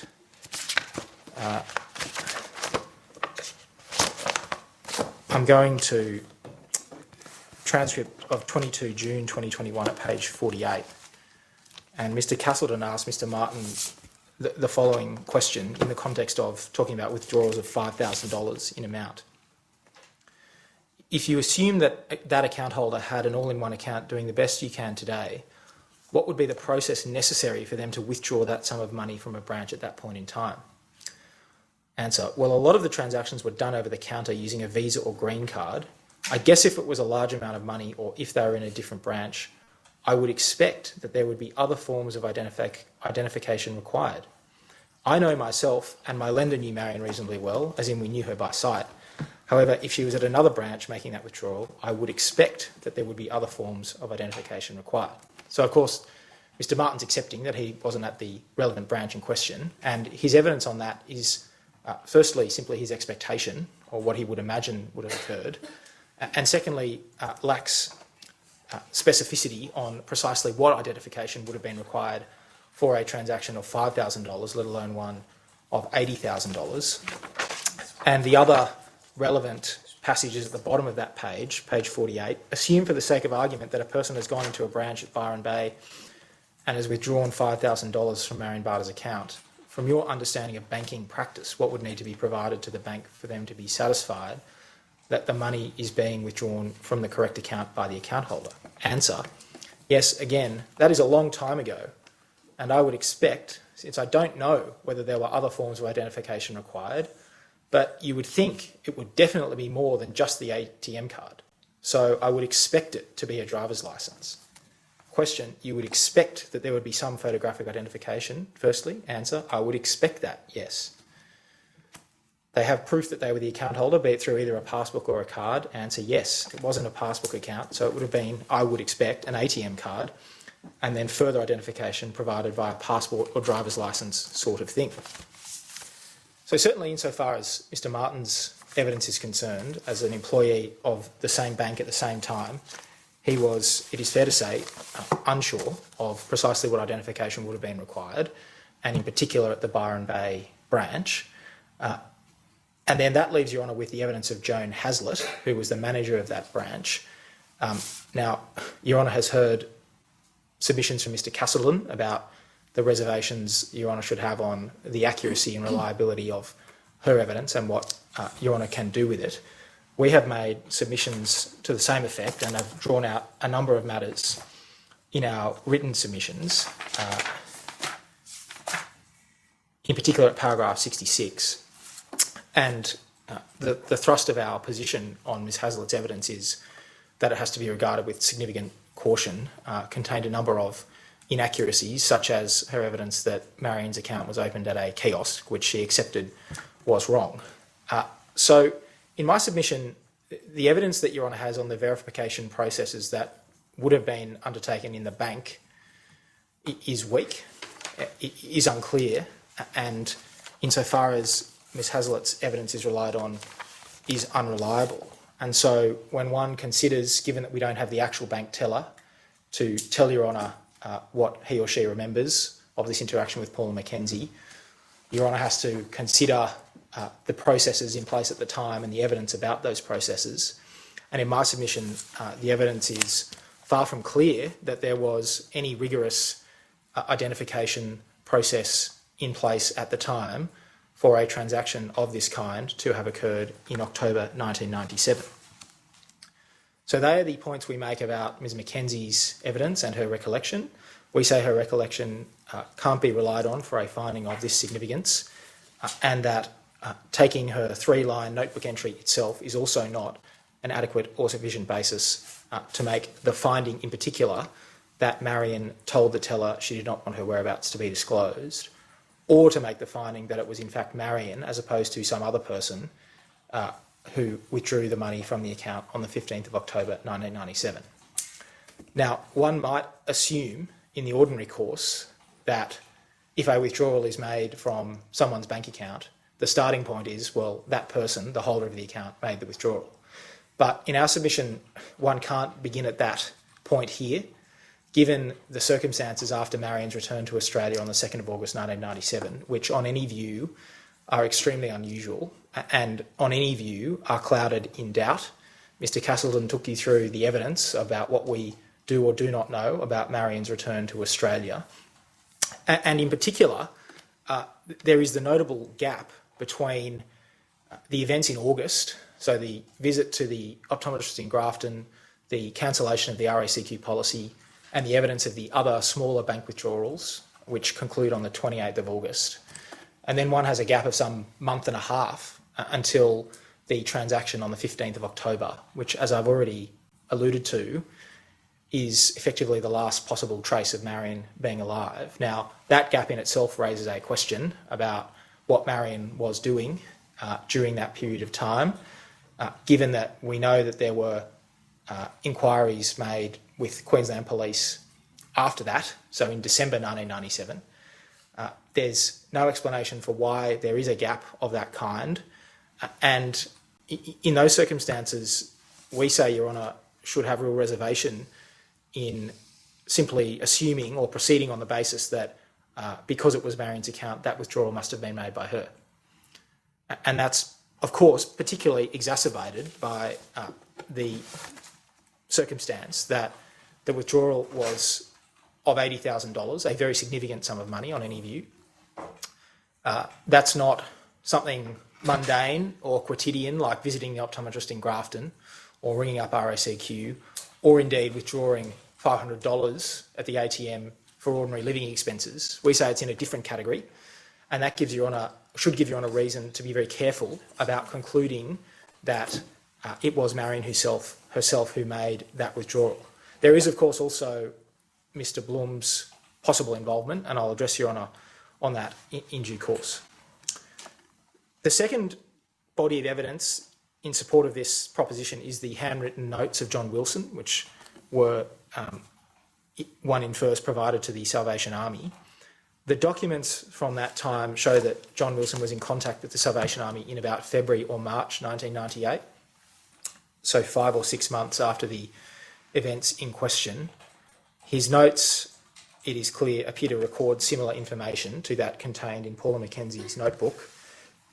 And of course, they record in their own words that the information in the notes has emanated, at least in part, from missing persons, and that appears, and the better reference appears to be, that's from Queensland missing persons. So of course, the fact that a document is brought into existence 5 or 6 months later, which records that information, is not corroborative of the accuracy or reliability of the underlying truth of the information that Paula Mackenzie says she was told by the bank teller. It's not a contemporaneous document in the sense of a primary direct piece of evidence, like a document from the bank branch, like the suspicious transaction report that may have been completed at the time, or anything of that kind. It is taking what was initially said to Paula Mackenzie, who she, one infers, has then passed on to John Wilson, or has reached John Wilson by some means, which he then records in his handwritten notes. So it's not corroborative of the actual underlying fact, which is whether what Paula Mackenzie was told is accurate, is reliable, is correct or not. And so in that sense, one has to be careful in our submission not to form the view that because there are various documents at the time which appear to be consistent, that therefore, taken together, they provide some additional corroboration or create a safe basis to draw the inference sought to be drawn. The same is, and of course we note in particular that the handwritten notes of Marion's father contain the following passage: was it Marion collecting the money or someone else who didn't know about the car? Was it Marion who arrived back on the 2nd of August 1997? The third piece of evidence is the letter from the Salvation Army to John Wilson of 18 March 1998. And Betty Brown, the author of that letter, gave evidence that she got or would have got the information from Queensland Police, and indeed the letter itself says so. So again, we say that's in the same category. That's a document 6 months later that records information that the Salvation Army appear to have been told by John Wilson. And so again, it's not itself corroborative of the underlying fact. It's not itself probative of the underlying fact, and it's not a contemporaneous direct record in the relevant sense. The fourth piece of evidence is Graham Child's notebook, and there is in that notebook evidence of an $80,000 transfer on the 15th of October 1997, and we say that that is a very contemporaneous record, and that's why we accept that a finding can be made that a withdrawal in that amount occurred on or about the 15th of October 1997, which is, as I've said earlier, consistent between all of the documents apart from Ms Mackenzie's notebook entry. But, of course, Graham Child's notebook contains nothing in the nature of Marion having been contacted and not wanting her whereabouts disclosed or anything of that sort. And so that document does not corroborate either the fact that it was Marion who made the large withdrawal in October 1997, or that she told a bank teller that she didn't want her whereabouts disclosed. The fifth piece of evidence is the evidence of Joan Hazlitt. I've already addressed Your Honour on that previously, and in particular we embrace what counsel assisting have said on whether Your Honour can make a finding that Joan Hazlitt was the bank teller who interacted with Marion and who was told by Marion that she didn't want her whereabouts disclosed. We embrace the submission that was made that, in particular, the timing is wrong and casts real doubt on whether that could have been Marion, and all of the other matters that we refer to at paragraph 66 of our written submissions, to which may I add that Ms Hazlitt gave evidence that she thought Marion went into the bank a number of times earlier on the same day and made smaller withdrawals, and that was on the same day as the large withdrawal that attracted the suspicious transaction report. Of course, all of the documents that Your Honour has which shed light on that issue are inconsistent with that, and in our submission that's a further reason to doubt the accuracy of her recollection, and we regard her evidence as very unsafe. We also note that 9 other employees of Colonial State Bank were spoken to by police, and we get that from the statement of Detective Panazza in volume 5, page 1586 at paragraph 414, and that, quote, none of them provided information in furtherance of the investigation. So in summary, our position is that we accept that a transaction of about $80,000 occurred on 15 October 1997, but we do not accept that the court can find that Marion herself made that transaction, or that she told a bank teller she did not want her whereabouts disclosed. It was submitted by counsel assisting that there was an inconsistency in our positions here on this issue, i.e. our primary submission is that Your Honour can't find that Marion herself made the transaction, and that that's inconsistent with finding that Mr Blum was indirectly involved with the transaction. Well, of course, they are alternative propositions. So if Your Honour accepts that Marion did make the transaction, then it's entirely consistent with that for Your Honour to find that Mr Blum was indirectly involved in the manner we've described in our submissions, i.e. that he required or persuaded her to make it. If Your Honour is not satisfied that Marion herself made the transaction on the 15th of October, then that is entirely consistent with direct involvement of Mr Blum in the way that we've outlined in our submissions. So those submissions do sit together, and to the extent necessary, they should be seen as alternative. Can I then come to the fourth issue I wish to address, which is the extent to which Marion's disappearance can be characterised as intentional. And I should say, having heard Mr Castleton today, our understanding of counsel assisting's position on this has differed from what we understood it to be from the written submissions. We were concerned from the written submissions that a finding was being suggested that Marion intentionally disappeared on the 15th of October 1997, and that explains what happened to her after that time.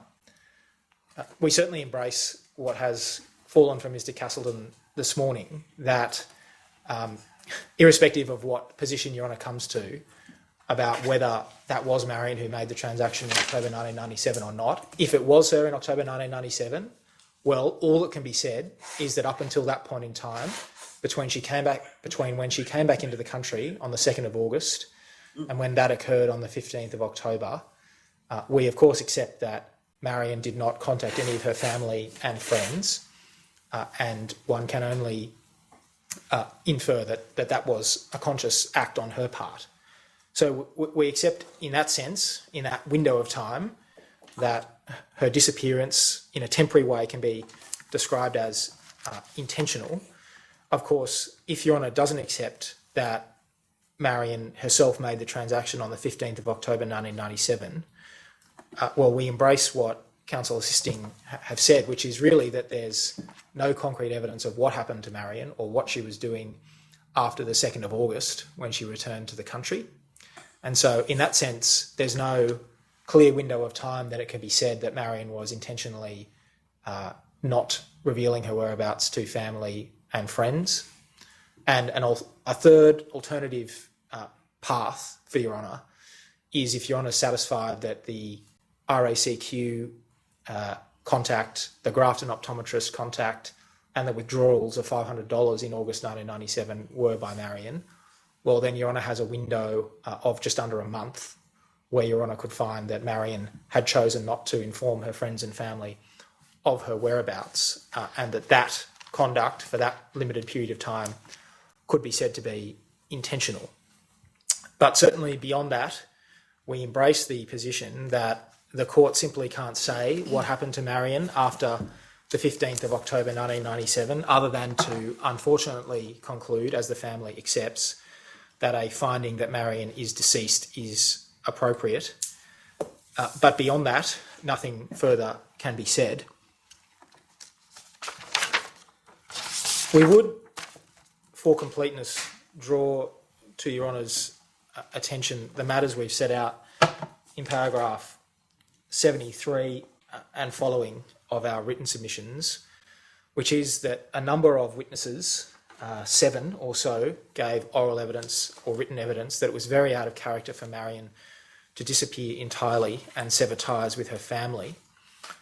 And secondly, Your Honour would have great regard in our submission for the evidence that Marion remained in contact with family and friends whilst overseas, and in the case of her sister Deirdre, went to great efforts to ensure that she received a birthday present well ahead of time. Now, of course, Marion was doing all of those things whilst having left the country under a new name without having disclosed that new name. But the fact remains that she was writing to friends and family under the name Marion Barter, that she called Sally 1 or 2 days before she came back into the country. And so there is a consistent course of conduct during the time that she was away of contacting friends and family. And Your Honour ought to have that in mind when Your Honour is considering what findings Your Honour can make about Marion's disappearance being intentional after her return to Australia on the 2nd of August 1997. Can I then come to the findings that we suggest and advance in relation to Rick Blum? Now, the first issue to be dealt with in this area is whether or not it can be said that Mr. Blum played a causative role in Marion's decision to sell her house and resign for her employment. We embrace entirely what Mr. Castleton has said this morning about the obvious and compelling inference being that Mr. Blum representing himself to Marion as Fernand Nicholas Remakel is the explanation for why Marion changed her name to Florabella Natalia Marion Remakel, and we support Your Honour making a finding to that effect. Your Honour knows that that happened in the very same time period, a couple of months before she went overseas, and Your Honour knows that Marion selling her house and resigning for her employment also happened in the same period of time, particularly if Your Honour accepts, as we advance in our written submissions, that Mr. Blum first became acquainted with Marion in 1997 in February, or at the latest, very early March. Now, some of the debate may be on the meaning of a causative role. Now, we're not asking Your Honour to find that it was the main cause or the only cause of Marion resigning her employment and selling her house, but we're asking Your Honour to find that it was a cause. And so, insofar as there is evidence that Marion had fallen out with certain employees at the Southport School, well, that's not inconsistent with and doesn't preclude that finding.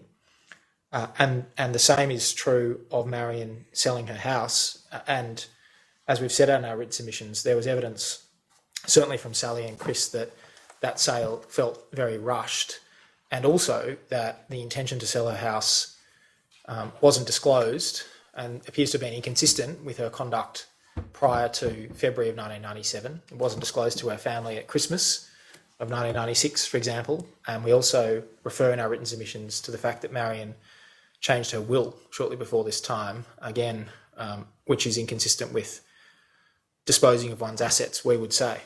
So when one takes all of those things together, we say the compelling inference is that in this window of time, the very same window when Marion radically and unexpectedly changes her name to Florabella Natalia Marion Remakel because of Mr. Blum's involvement, we say it's very improbable, most unlikely, that her decisions to sell her house and resign for her employment were unconnected to her involvement with Mr. Blum at that time. And of course, it should also be borne in mind that the nature of Mr. Blum's involvement with Marion at this time, as counsel assisting themselves submit, is that he was suggesting to her that they should travel overseas, potentially with the prospect of starting a new life. And so all of these drastic life decisions of selling the house at a loss, resigning from employment, changing name, all fit into that narrative and all fit into Mr. Blum's presence being at least a causative role, if not the sole or primary cause. On the finding we propose in section 3.6 of our written submissions about Mr. Blum travelling on a false passport, in the sense that the name on the passport didn't correspond with his legal name at the time, the submission was put that it's unnecessary to make a finding about that, and secondly that it's unsuitable or inappropriate to do so. On it being unsuitable or inappropriate, we say that section 81.3, which prohibits Your Honour from making findings which suggest civil or criminal liability, is no barrier to that. That's a factual finding of whether Mr. Blum's legal name corresponded with the name on his passport. That's not suggesting civil or criminal liability. There may be defences to any associated offence that mean there is no liability. And so we say that that's not a barrier to Your Honour making a finding to that effect. And in terms of why Your Honour ought to and why it's relevant, well, we say it's an important finding in the overall scheme of Mr. Blum's involvement with Marion Barter at this point in time. Clearly, as counsel assisting have put to you, Mr. Blum's relationship with Marion, the extent to which they travelled together in 1997, whether Mr. Blum sought to gain any advantage by deception, are critical issues that have been canvassed before Your Honour. And Your Honour has heard detailed cross-examination about Mr. Blum's tendency or repeated behaviour of using different names, passports in different names, and indeed in the case of Janet Oldenburg, changing his passport just before he went overseas on that trip, where, if Your Honour accepts Ms. Oldenburg's evidence, we know that he attempted to defraud her when she returned from overseas. So that's why we say it's an important matter. It goes to all of the things in the balance of what Your Honour finds about the relationship and its nature between Rick Blum and Marion at that time. Not only was Rick Blum, we say, and counsel assisting accept, masquerading under a fake name using a Queensland driver's licence fraudulently obtained, but we say, additionally, he was masquerading under a false passport. And if it is sufficiently relevant for Your Honour to make a finding about the driver's licence, we say the passport is in a similar camp and would invite Your Honour to make that finding. The next matter is that which we address at section 3.7 of our written submissions, which is the specific findings about Marion's travel with Mr. Blum in England. And as I understand it, counsel assisting now accept and suggest a finding to Your Honour that Mr. Blum travelled with Marion at some point in England.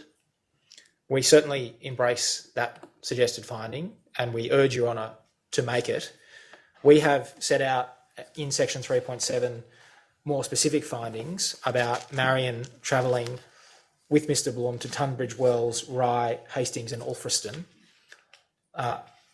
The Tunbridge Wells issue is in a slightly different category. We say the Hotel Nico Narita note paper and the timings of the events and when Marion could have received that note paper and when she must have sent the letter by in order for it to come back to Australia by the time it did, really mean that Your Honour can be satisfied on the balance of probabilities that Mr. Blum was in Tunbridge Wells with her at the time she wrote that letter.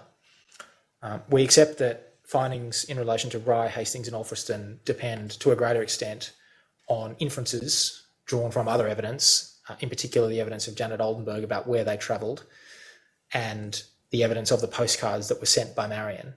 But in our submission, it's really not a particularly big leap to make those specific findings we contend for, given all the matters that we set out, given Mr. Blum's familiarity with the area, given the answers that were given in oral evidence about whether he and his wife had travelled to those locations in the 3 or so years when they lived in Burwash, very proximate to them. And when Your Honour takes all of those together, we say Your Honour can be satisfied to the requisite standard to make the more specific findings we seek in section 3.7. The final matter in relation to Mr. Blum is what we set out in section 3.8 of our written submissions, and they are the findings suggested, A, that Mr. Blum had contact with Marion after she returned to Australia, and B, that he was involved in the withdrawal that occurred in October 1997. Of course, the evidence is somewhat unclear about exactly what Marion was doing and where she was living at that time. But we say, Your Honour, taking everything together and the matters that we set out at paragraphs 98 and following. So, firstly, that Mr Blum and Marion re-entered Australia within 2 days of each other. Secondly, that Marion indicated on her incoming passenger card that she was married and that she was a resident of Luxembourg. Thirdly, the use of Marion's Medicare card at the optometrist in Grafton. Fourthly, Mr Blum's acquisition of a Mitsubishi Magna 2 days prior to the Grafton optometrist visit. And fifthly, all of the other striking coincidences and tendency material about Mr Blum's interactions with vulnerable, single, middle-aged women that Mr Castleton took Your Honour through. When Your Honour takes all of those as a whole, we say the better inference is, on the balance of probabilities, that there was contact between Mr Blum and Marion after she returned to Australia. And indeed, adopting tendency reasoning, Your Honour knows that only 2 years later, Mr Blum went to the UK with Janet Oldenburg on a trip which had many similar characteristics to what the evidence bears out about Marion's trip to the UK. And Your Honour knows that when Janet Oldenburg returned to Australia, separately from Mr Blum, there was further contact between them after that time. And it is not a short leap, and it is a short leap, and it is valid, we say, tendency reasoning for Your Honour, in all the circumstances, to find on the balance of probabilities that Mr Blum did have contact with Marion after she returned to Australia. We raise these matters in addition. It should be noted that Marion had no particular connection to Byron Bay, or there is no evidence that she did. There was some evidence that she occasionally went shopping there from one of her friends, and Sally gave evidence that Marion did not regularly travel to Byron Bay before she left. The only evidence from Sally about a link between Marion and Byron Bay was a couple of shops that she attended from time to time. The Lois Lane shoe shop in particular, yes. And we know that at this very time, Mr Blum was living in Wollongbar, very proximate to Byron Bay. It is difficult to rationalise why Marion came back, having had her life on the Gold Coast, and apart from 2 bank withdrawals of Burleigh Heads, there's no evidence that she went near the Gold Coast. All the evidence suggests that she was in the Byron Bay, Grafton, Northern Rivers region of New South Wales, precisely where Mr Blum was living at that time. And we think that's particularly significant when one bears in mind the absence of any particular connection between Marion and Byron Bay, and the very close temporal relationship between what we know about what Marion was doing at that time and what Mr Blum was doing at that time. On the second matter of Mr Blum's involvement in the large withdrawal or transfer of funds on the 15th of October 1997, we accept there is no direct evidence of his involvement, but of course that is true of many things in this inquest, given we are talking about events that happened 25 years ago and, as we submit, that were not properly investigated at the time, leading to the loss of relevant documentary evidence. But in this regard, when we speak of involvement, that ranges, as I've said, from persuading Marion to withdraw or transfer the money to start a new life overseas, if Your Honour accepts that that is most likely what the nature of the relationship was between Marion and Mr Blum at this time. That ranges then to Mr Blum requiring or otherwise forcing Marion to withdraw that money, or it ranges to a fraudulent transaction where that money was obtained by deception. And Your Honour, of course, heard the evidence summarised by Mr Castleton of Mr Blum's history of fraud, and in particular, part of that history includes specific convictions for opening bank accounts and using cheques in fake names. Now, it's certainly not in every case where you have a large transaction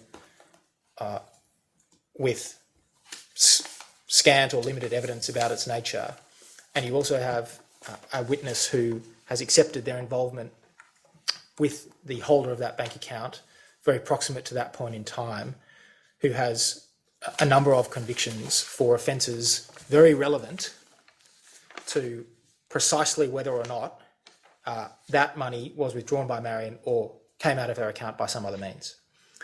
And Your Honour, in our submission, would bear that in mind. Of course, because of the state of the evidence, we can't press Your Honour for any more specific finding other than involvement. But we say Your Honour wouldn't be deterred from making that finding, notwithstanding it is relatively broad or lacking in specificity, because it is the best Your Honour can do on the evidence available.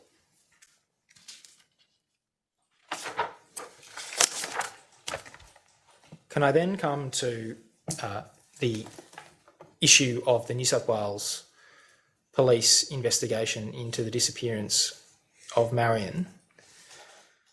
And may I begin by noting that counsel assisting have adopted or supported 6 of the specific findings that we advance, and they are firstly that there should be a finding that Graham Childs should not have classified Sally Layden's report of her mother being missing as an occurrence-only event on 22 to 23 October 1997. Secondly, counsel assisting embraced our submission that there should be a finding that Graham Child was unaware of the definition of a missing person in Commissioner's Instruction 39 at the time. We also, in the relevant paragraph of our written submissions, invite Your Honour to find that Mr Child should have been aware of that definition and that he classified the report as an occurrence only based on his own subjective view of the sense of urgency. Certainly we think, Your Honour, and we respectfully submit that Your Honour should find that he ought to have been aware of that definition, and Detective Inspector Brown gave evidence that he would have expected, despite Ms Burke's submissions about the length, complexity and size of the Commissioner's instruction at the time, that he would have expected an officer in the field to be aware of the relevant definition as at 1997, and that evidence was at transcript 25 June 2021 at page 15. So certainly, given Mr Brown, Detective Inspector Brown's opinion, we invite Your Honour to find that additionally Mr Childs should have been aware of that definition. The third finding we sought, and which counsel assisting have adopted, is that the court should find that it was unsatisfactory and inappropriate for Graham Childs not to have reclassified the event from an occurrence only to an active investigation in circumstances where he placed the warning on the COPS system 15 minutes after the original entry, and I'll come to that document shortly. There is a submission made by the police in their submissions in reply that a finding that it was unsatisfactory and inappropriate is a suggestion of criminal or civil liability. That is at paragraph 22 of the submissions in reply of police. Now, we say that that's got nothing to do with civil or criminal liability. That's a finding about whether processes and procedures were followed and whether the correct decision was made or not. And so certainly that's a red herring in our submission as a reason advanced against that finding being made. Fourthly, in respect of Senior Constable Pearce, that finding was not accepted or adopted by counsel assisting, primarily for the reason that Senior Constable Pearce wasn't called. Now, as we recall it, we asked for him to be called, and a statement was given by current investigating police that he was unavailable due to health reasons. But certainly we sought for him to be called so that these matters could be put to him. We say in those circumstances it is open to Your Honour to find that when one had conflicting cops' narrative at 2:37 and a conflicting warning 15 minutes later, Mr. Pearce ought not to have verified Graham Child's classification of the event as an occurrence only, which he did at 4:13 a.m. on 23 October 1997.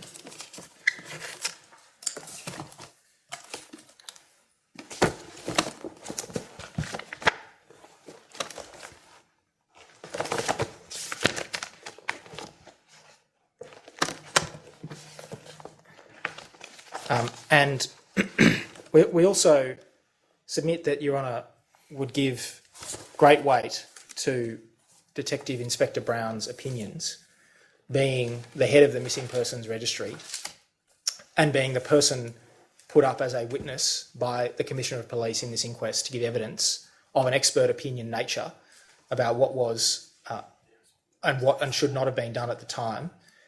I asked Detective Inspector Brown on the 25th of June, page 14 of the transcript at line 5, I'm asking you specifically, based on the COPS event you've seen and its contents, the warning that was placed on, based on those matters, a subsequent reviewer looking at those two things should not have reached the status that Senior Constable Michael Pearce reached. Do you agree? Answer, I agree with that. If I had read that event and saw that someone's whereabouts were unknown and then a warning that there were concerns for the safety or well-being of a person, it should have been picked up that it met the definition of a missing person.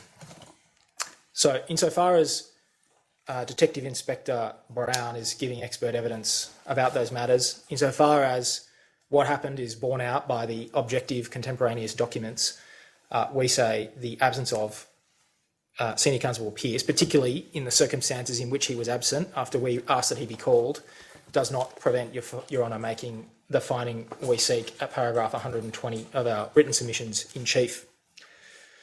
The fifth finding, which counsel assisting do adopt, is that the court should find that as a result of the failures by New South Wales Police at the first reporting of Marion's disappearance in 1997, her case was not investigated for almost 10 years until 2007, that she was not listed as a missing person within police records or on the missing persons register until that time, and that the court should find that the failure to open an investigation and the absence of any investigation in the following 10 years has led to the unavailability of crucial evidence surrounding Marion's disappearance, which may, if it had been obtained, have explained what happened to her and where she was. Counsel assisting also adopt the sixth finding we seek, which is that Senior Constable Joanne Williams is the person who listed Marion as a missing person for the first time. That is contrary to the submission made by Ms Burke orally today, that it was Senior Constable McAllister who listed her as a missing person for the first time, and Mr Senior Constable McAllister accepted that it was Joanne Williams when I cross-examined him on that point. Seventhly, and counsel assisting accept this submission as well, the court should find that Detective Senior Constable Sheehan's decision to recommend that Marion be removed from the missing persons register was incorrect and should not have occurred, and indeed the approval of that by the manager. The last four findings that we seek are not adopted or supported by counsel assisting. In respect of the ninth finding we seek, which is that the name Remakel was not sufficiently investigated after the discovery by Detective Senior Constable Sheehan in 2011 that Marion had changed her name, the submission was made that it would make no material difference, or would have made no material difference, or there's no evidence that it would have made a material difference before Your Honour. Your Honour has the advertisement in Le Courrier Australien. Your Honour was shown it today. That document obviously existed at that time, it having been posted in that newspaper in 1994. So certainly we don't accept the proposition that it couldn't have made a difference, because we know that document did exist, and that if it had been found, the link to Mr Blum could have been identified much earlier.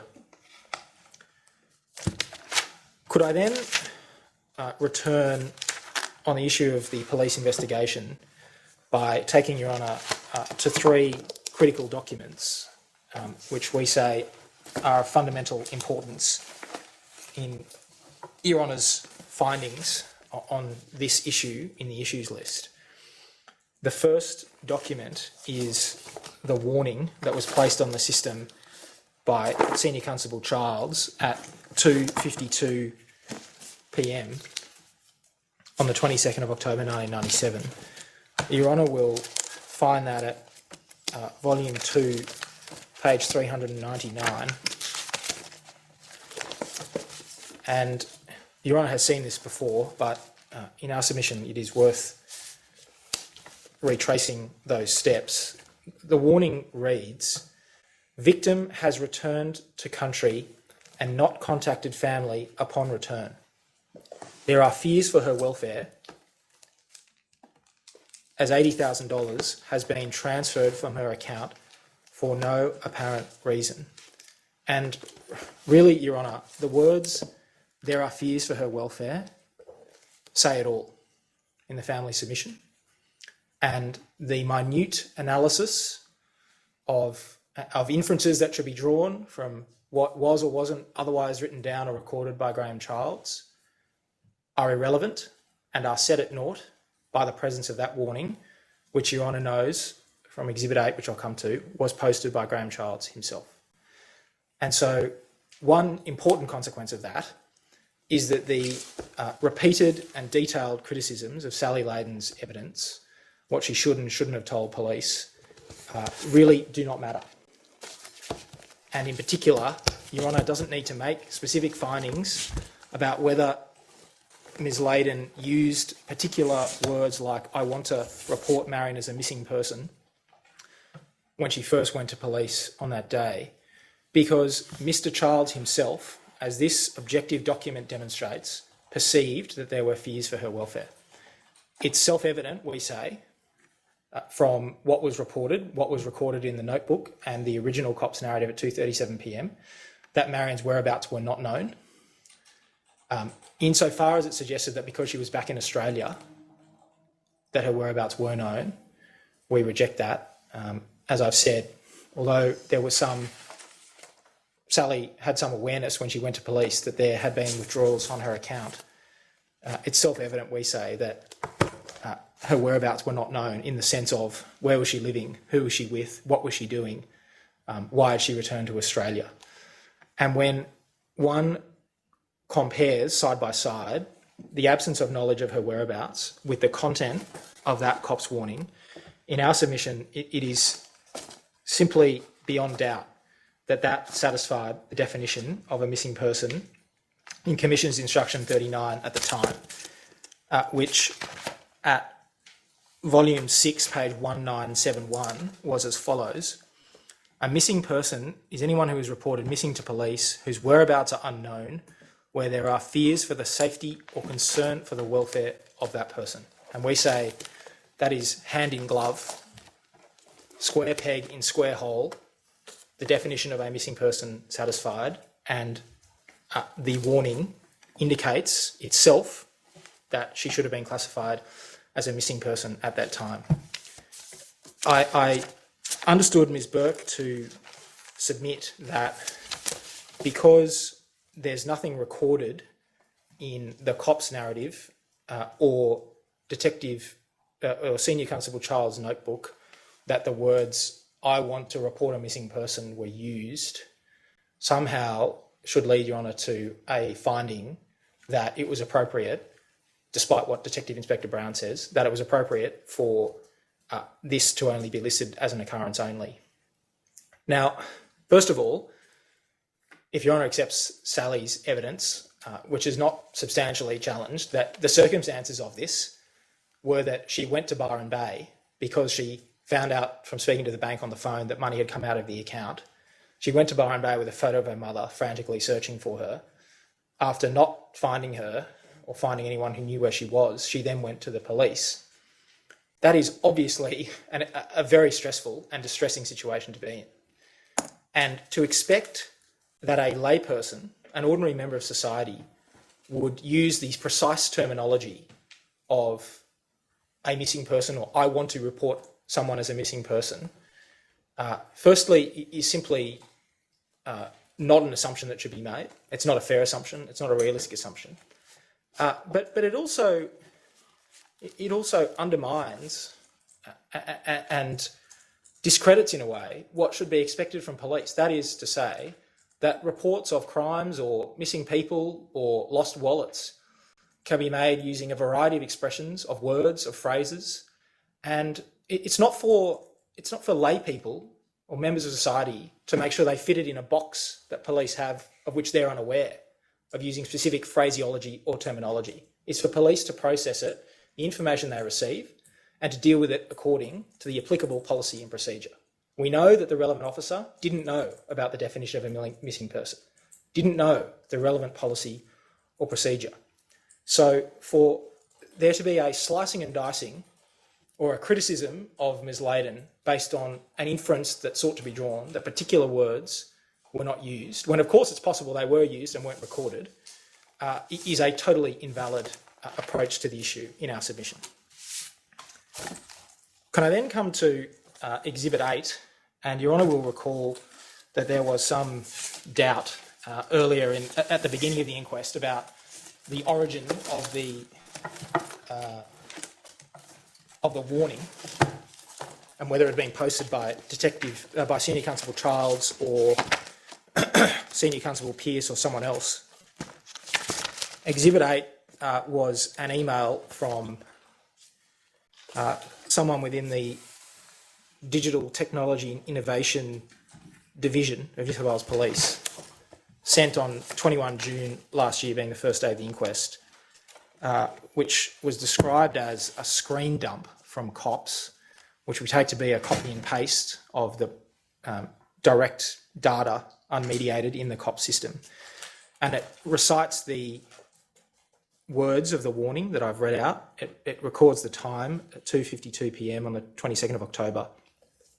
It says creator user ID, Graham Martin Childs. Create date time, 22 October 1997 at 2:52. Last updated user ID, Graham Martin Childs. Last updated time, 22 October 1997. So it's clear beyond doubt in our submission that it was Graham Childs who posted the warning. Another consequence of the warning, and what Your Honour can find on the basis of it beyond doubt, is that all of the submissions that have been made in defence of Mr. Childs assessing the situation based on his sense of urgency really fall to one side.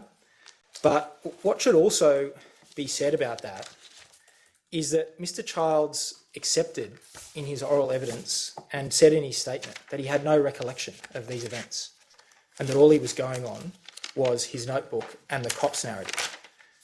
And so, insofar as reliance is placed on his evidence about a sense of urgency, really it's speculation or conjecture from Mr. Childs about what he might have thought at the time based on the documents he's seeing 24, 25 years later. And that just cannot carry any weight in our submission because it's not an actual recollection of what happened. It's not evidence of what Mr. Childs actually felt. It's Mr. Childs surmising or conjecturing on what he thinks he might have at the time based on the documents. And so for that additional reason, it should be given no weight as against the documents and in particular the warning. And if I can just make that good.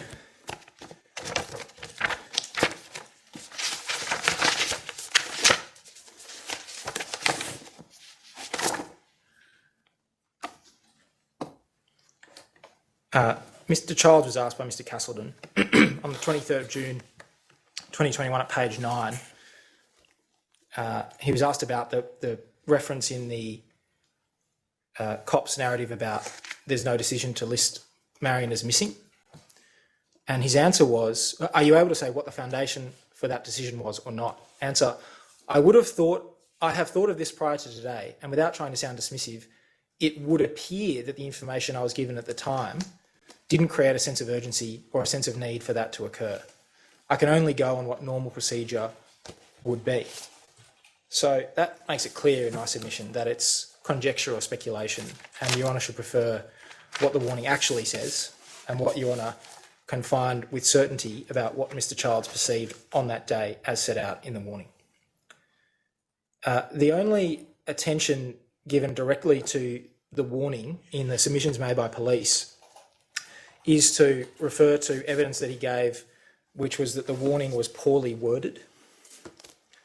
Now, of course, that's his attempt, with respect, to suggest that he poorly worded the warning he himself wrote in 1997, and it shouldn't be relied on, A, because he said he has no independent memory of the events, so it's a reconstruction or it's conjecture, and B, because he was unaware of Commissioner's Instruction 39 and the definition of missing person at the time. And certainly, it also, giving that any weight, elevates that conjecture above the contemporaneous documents, which is a course that we say Your Honour shouldn't take.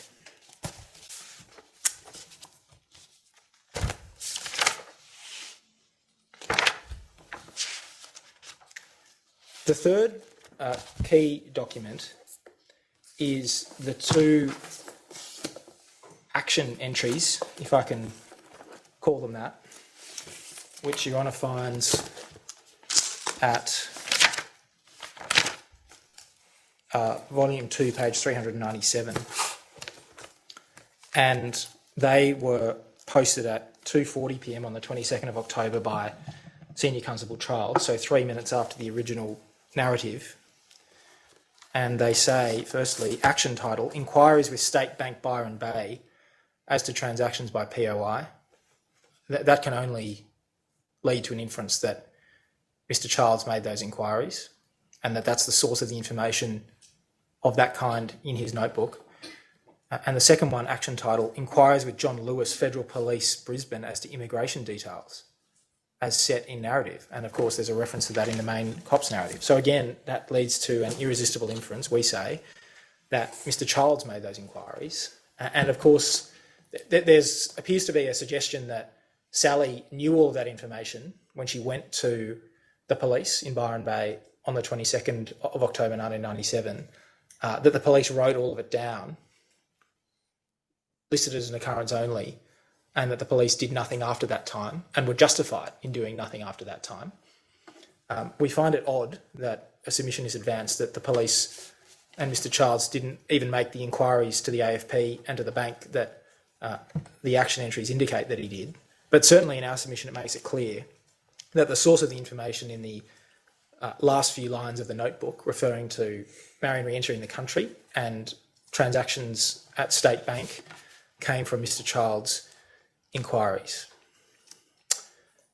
It follows from that, of course, that Your Honour doesn't really need to make any particular finding about what Sally Layden did or didn't tell him, or the particular words that she did or didn't use. Your Honour has more than enough in our submission to make the necessary findings on this issue, and indeed to find that what happened at that initial report and the characterisation it was given should not have happened. May I now address some of the other matters raised by Ms Burke in oral submissions.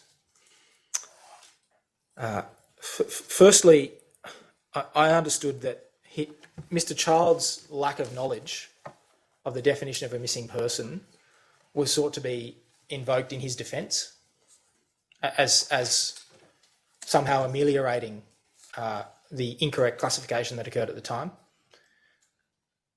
In our submission, Your Honour, when the relevant issue before Your Honour is whether the investigation was consistent with applicable policy and procedure, not knowing the applicable policy about missing persons at the time, far from an excuse, is very concerning. And as I've just addressed previously, the court should make a finding that Mr Childs should have known the definition of a missing person at the time, as Detective Inspector Brown opined, and I've already given Your Honour the reference to that.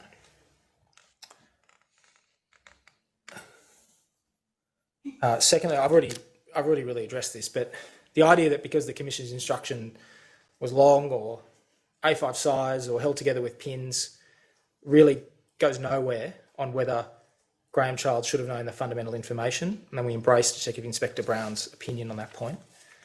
Thirdly, as I've already addressed, insofar as Mr. Childs' impressions are sought to be invoked, they're speculation.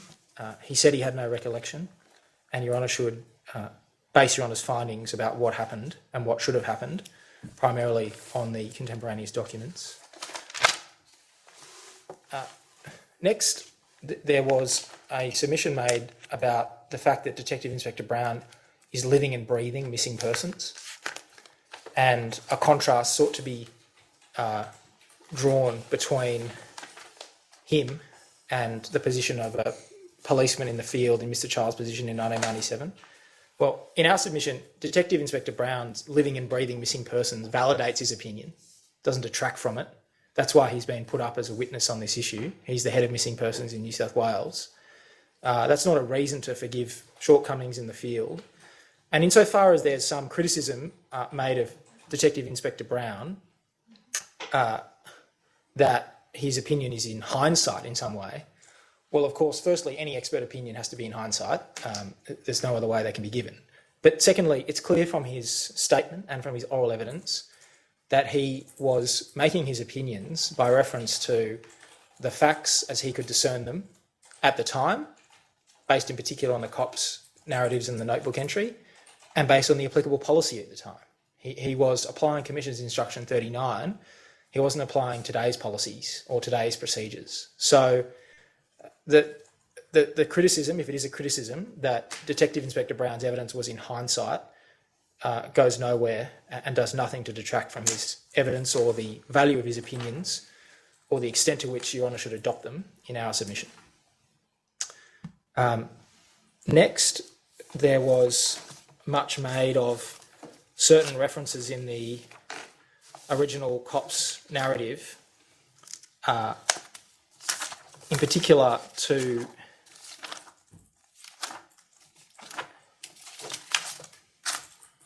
the statement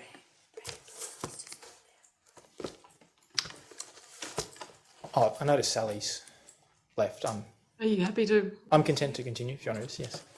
And in particular, reference was made to it is not planned to list the POI as missing, as it is believed she's capable of behaviour of this nature. Now, again, we say when one has regard to the warning placed 15 minutes later, which expressly referred to fears for her welfare, those references in the original COPS narrative really don't take matters very far, and they certainly don't shift the dial to a position where Your Honour would not make a finding that this ought not to have been classified as an occurrence only. We simply don't think that they really take matters very far when one has regard to the evidence of what Graham Childs perceived about a fear for her welfare and the objective facts, as we've said, that Marion's whereabouts were not known at the time. The next attack or criticism that was made of Sally was that there was some time delay in reporting to police. And I understood this to be a submission, indeed a criticism of Sally, that she went to the bank, she went to the Lois Lane shoe shop and other places around Byron Bay trying to find her mother before going to the police station. We say Your Honour should reject that out of hand. Firstly, there's no textbook way for a person to deal with their mother being missing.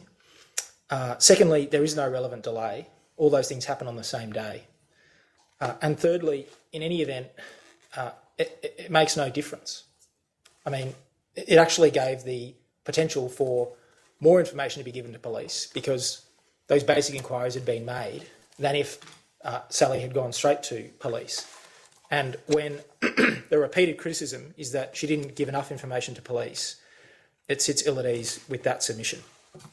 And of course, the idea that she should have gone to a police station in Ashmore or a police station in Burleigh Heads or on the Gold Coast is inconsistent with Sally's evidence, which Your Honour should accept, that she was told, and which has been borne out by other documents, by Graham Child's own inquiries, that money was coming out of Marion's account in Byron Bay. That's what she found out, whether it was on the 19th, the 20th, the 21st of October. That's the information she had. Of course she went to Byron Bay. And I asked her questions about why did you go to Byron Bay when Ashmore or the Gold Coast was closer to where you lived? And she said, well, that's the information I had, and that's why I went down there. So the submission that there was some time delay has no basis in my submission. Next, there was reliance placed on the other action entry, which said, person reporting advised to contact if change in circumstances. Now, we say that really cuts both ways.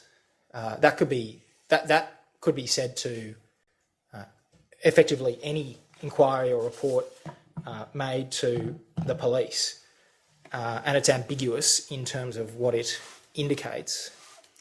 But of course, the bigger point is that there was, as a result of what happened on the 22nd of October 1997, there was no active investigation by New South Wales Police. And there was repeated criticism made that Sally didn't divulge information that she is said to have had, didn't tell New South Wales Police everything she knew. But of course, there was no investigation open. And so the idea that a member of the public could have rung up, for example, a member of the public could have rung up and said, I came to you, there's no investigation open, I went to Queensland Police, they told me my mother had been, that her whereabouts, she'd gone into a bank, withdrawn money and that her whereabouts were not to be disclosed. The idea that if Sally had rung New South Wales Police and told them that information, that would have brought the investigation to life, or that information would have been found, simply doesn't stack up. And the same follows for all of the other criticisms that are made. There was no active investigation. And so this sort of counterfactual or hypothetical about what might have happened in the ensuing 10 years really doesn't go anywhere, because it all comes back to the fact that no investigation was opened at the time. And the critical fact is, Your Honour, that as it happens, Sally found out that money had been withdrawn from her mother's account, very, very proximate to the time at which it occurred, i.e. the 22nd of October, which is a week after the large transaction on the 15th of October 1997. She went to police. Now, of course, there's every reason to think that if an investigation had been opened at that time, and if it had been a proper investigation, not of the kind conducted by Queensland Police without verification, then there's every reason to think that the documents would have been available, Marion's bank records would have been available, the person who saw her, if someone did see her in the bank, would have been there, could have been interviewed, would have had a recollection of what happened. It is very possible, and indeed likely, if an investigation had been opened at that time, that Marion would have been located, or that Sally would have found out more about what happened to her mother than she knows sitting here 25 years later. And so that is the critical point we ask Your Honour to bear in mind when having regard to the slew of criticisms that are made against Sally by the police in this inquest. The next point I wanted to respond to was the submission that there was no objective evidence that there was a phone call from New South Wales Police to Sally after the 22nd of October 1997. Now, the first point is that Sally did accept in her oral evidence that she was told by New South Wales Police at some time after 22nd October 1997 that her mother was back in the country and that money had come out of her account. Of course, she wasn't told, and New South Wales Police had never identified what Queensland Police said they identified, i.e. that Marion had gone into a bank and said she didn't want her whereabouts disclosed. So, of course, even on that information, we say Marion was still a missing person. But it's also entirely possible that the call was made and that there's no record of it. And in our submission, all of the evidence points the other way, and there is an acceptance by Sally that she was told that.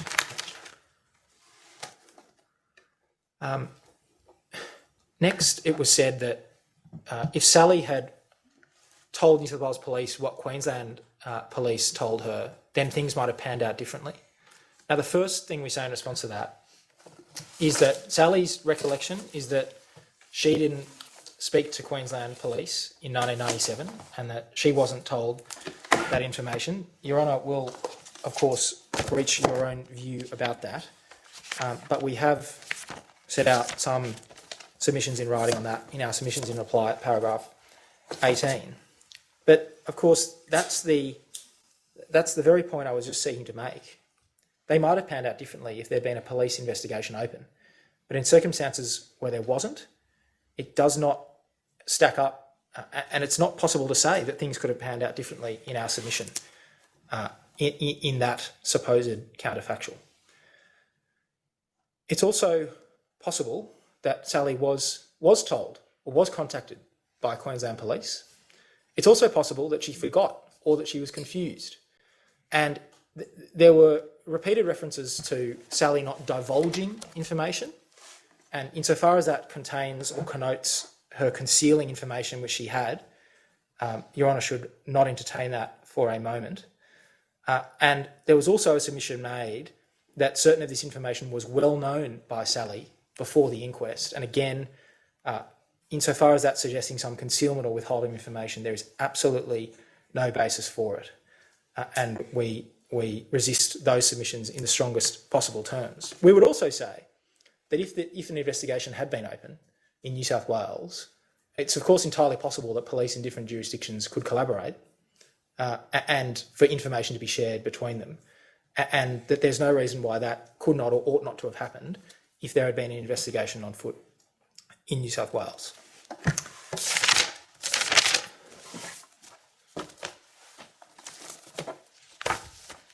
Having gone through all of those matters, could I put on the record the profound disappointment of the family at the fact that there has not been any acceptance by New South Wales Police of any error, mistake or wrongdoing of any kind in the investigation or lack of investigation into Marion Barter. It's clear from what Your Honour's heard today that police are continuing to attempt to undermine and resist the opinions expressed by Glenn Brown and to downplay them in Your Honour's mind. And could I also express that the unceasing attacks on Sally Layden's credibility, reliability and evidence generally in this, in large part, are not relevant to the issues Your Honour has to decide, have been unnecessary and have exacerbated greatly the grief that has been felt and is continued to be felt by Sally and her family in circumstances where her mother remains missing 25 years after she last spoke to her. And perhaps the best example of that is the submission that came earlier to the effect that Sally wasn't actually concerned about her mother's welfare when she went to police on the 22nd of October 1997. It's an astonishing submission given all of the evidence in this inquest and everything I've said about Mr. Child's evidence above.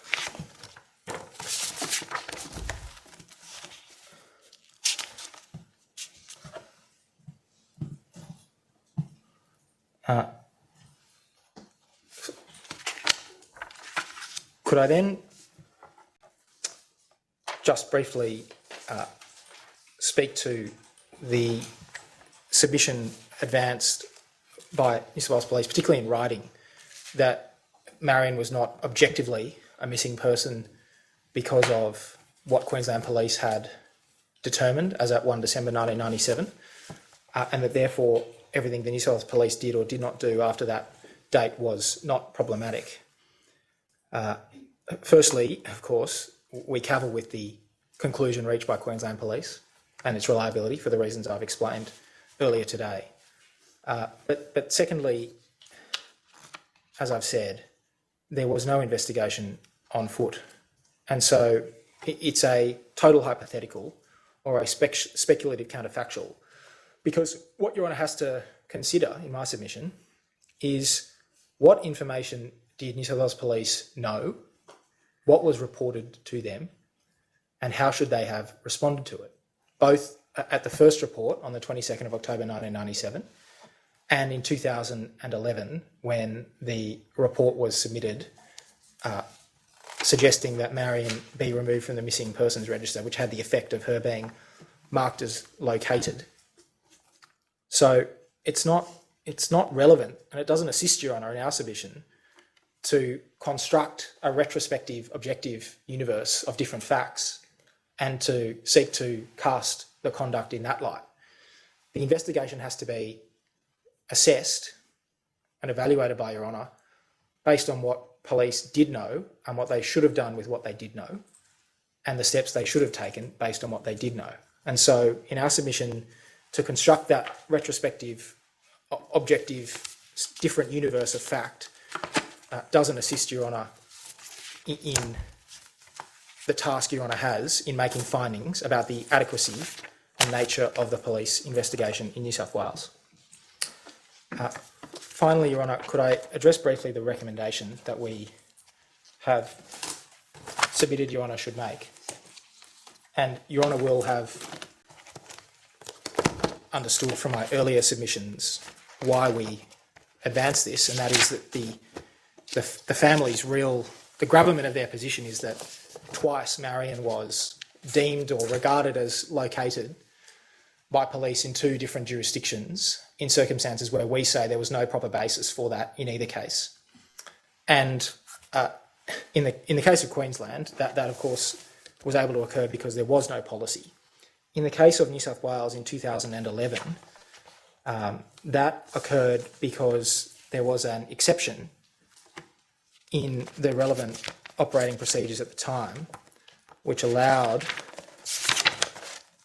a missing person to be classified as located in extraordinary circumstances.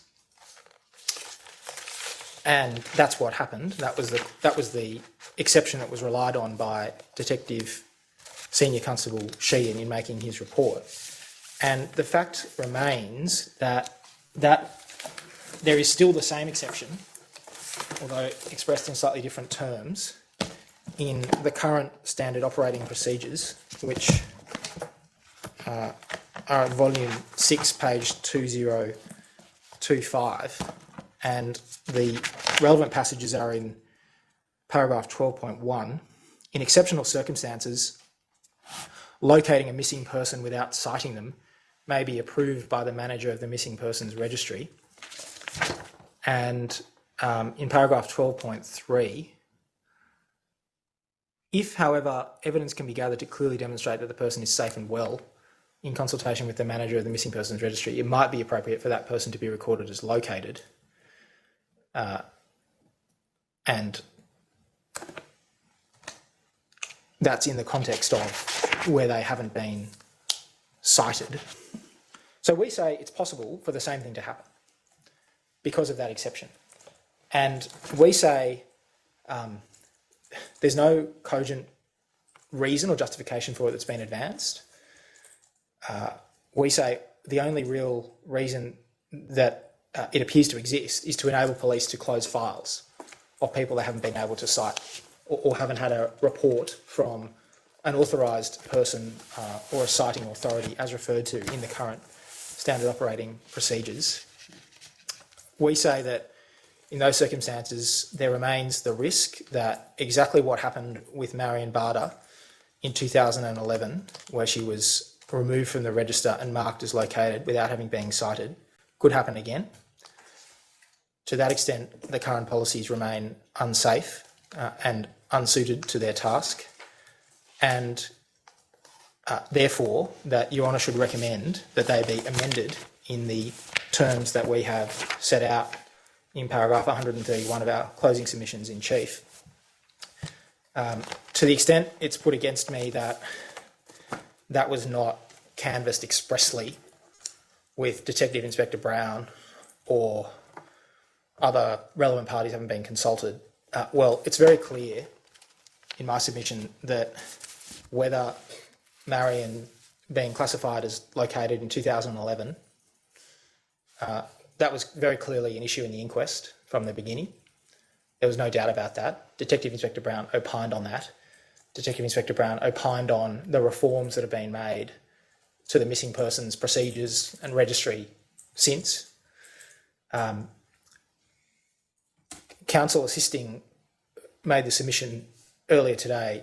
They used the words that there are now entirely different operating procedures, and that's a reason why this recommendation shouldn't be made. We accept that the procedures have been amended by Detective Inspector Brown and that they are more thorough. But in that key respect, they're not different.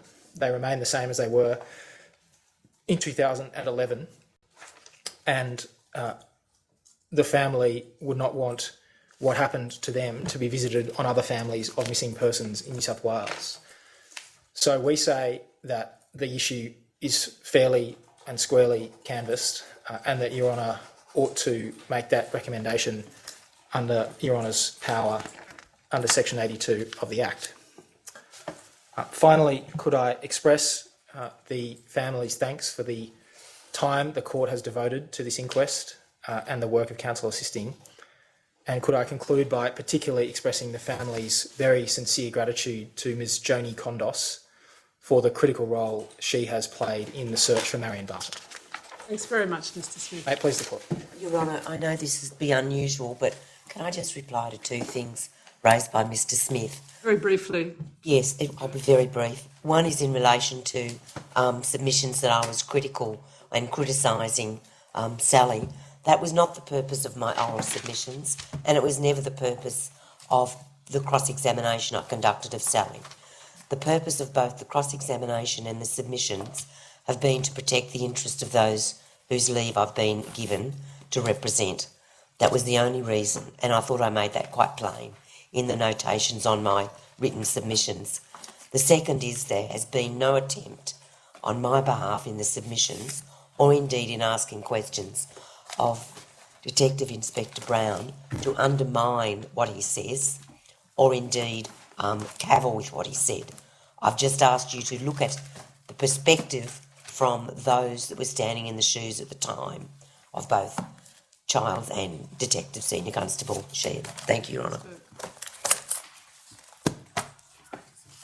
Does anyone have anything else to raise at this point? Ms Stevens. Thank you, Your Honour.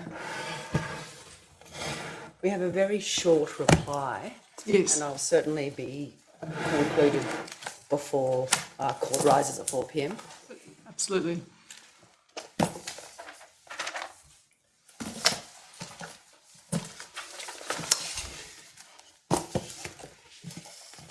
Your Honour, firstly, in regard to a submission that's been made by New South Wales Police about the ambit available to the family in terms of making submissions in this inquest, it's certainly the position of counsel assisting that the family has participated fully up to this time in asking questions of all witnesses and has made submissions fully on all of the issues on the issues list. They certainly should not be curtailed in any way when it comes to making submissions in regard to the conduct of the police investigation from 1997 to the present time, or should I say to 2019, which is the span that's set out in the issues list. Your Honour, one factual matter in regard to some findings that are contended by counsel assisting that have been addressed by my friend, counsel for the family, and that's in regard to the circumstances surrounding the transfer of the $80,000 on 15 October 1997. It's obviously a key issue that's been before the court, and just for further clarity, Your Honour, our position is that we do not rely entirely on the notebook entry of Ms Mackenzie of the 1st of December 1997 in regard to Your Honour's proposed finding that it was Marion herself who transferred or withdrew that money on that day. What we rely on, as is set out in our written submissions and earlier this morning by Mr Castleton, is the series of documentary records that make it clear that there was a transfer or withdrawal on the 15th of October, and we rely on the evidence of both David Martin and Joan Hazlitt in their capacity as managers of respective branches of the bank at the time in regard to either an expectation or a requirement for photographic evidence of a customer seeking to either withdraw or transfer such a large sum of money. Mr. Smith has outlined what he says are some concerns about Ms. Hazlitt's evidence. Those notwithstanding, we say that Your Honour would readily admit her evidence as to the protocol or procedure in place for requiring photographic evidence for the transfer or withdrawal of that sort of sum. We also wish to comment, Your Honour, that there's simply no evidence at all that there was any attempt by anyone, including Mr. Bloom, to impersonate Marion Barter on that day and seek to either transfer or withdraw that money. Your Honour can find, we say, to the requisite standard, that she personally attended a branch of that bank on the 15th of October and that Your Honour would make that finding accordingly. One other matter, Your Honour, that relates to the family submissions, and that's in regard to Mr. Bloom's passport and the submission about a specific finding that he used what's termed as a false passport when he travelled to the UK at around the same time as Marion Barter. Your Honour might well make a finding that Mr. Bloom travelled on a passport held in a different name to his legal name at the time. The issue that we have, Your Honour, is conceptualising it as a false passport, which might, as it were, muddy the waters in terms of attracting any criminal liability in that regard.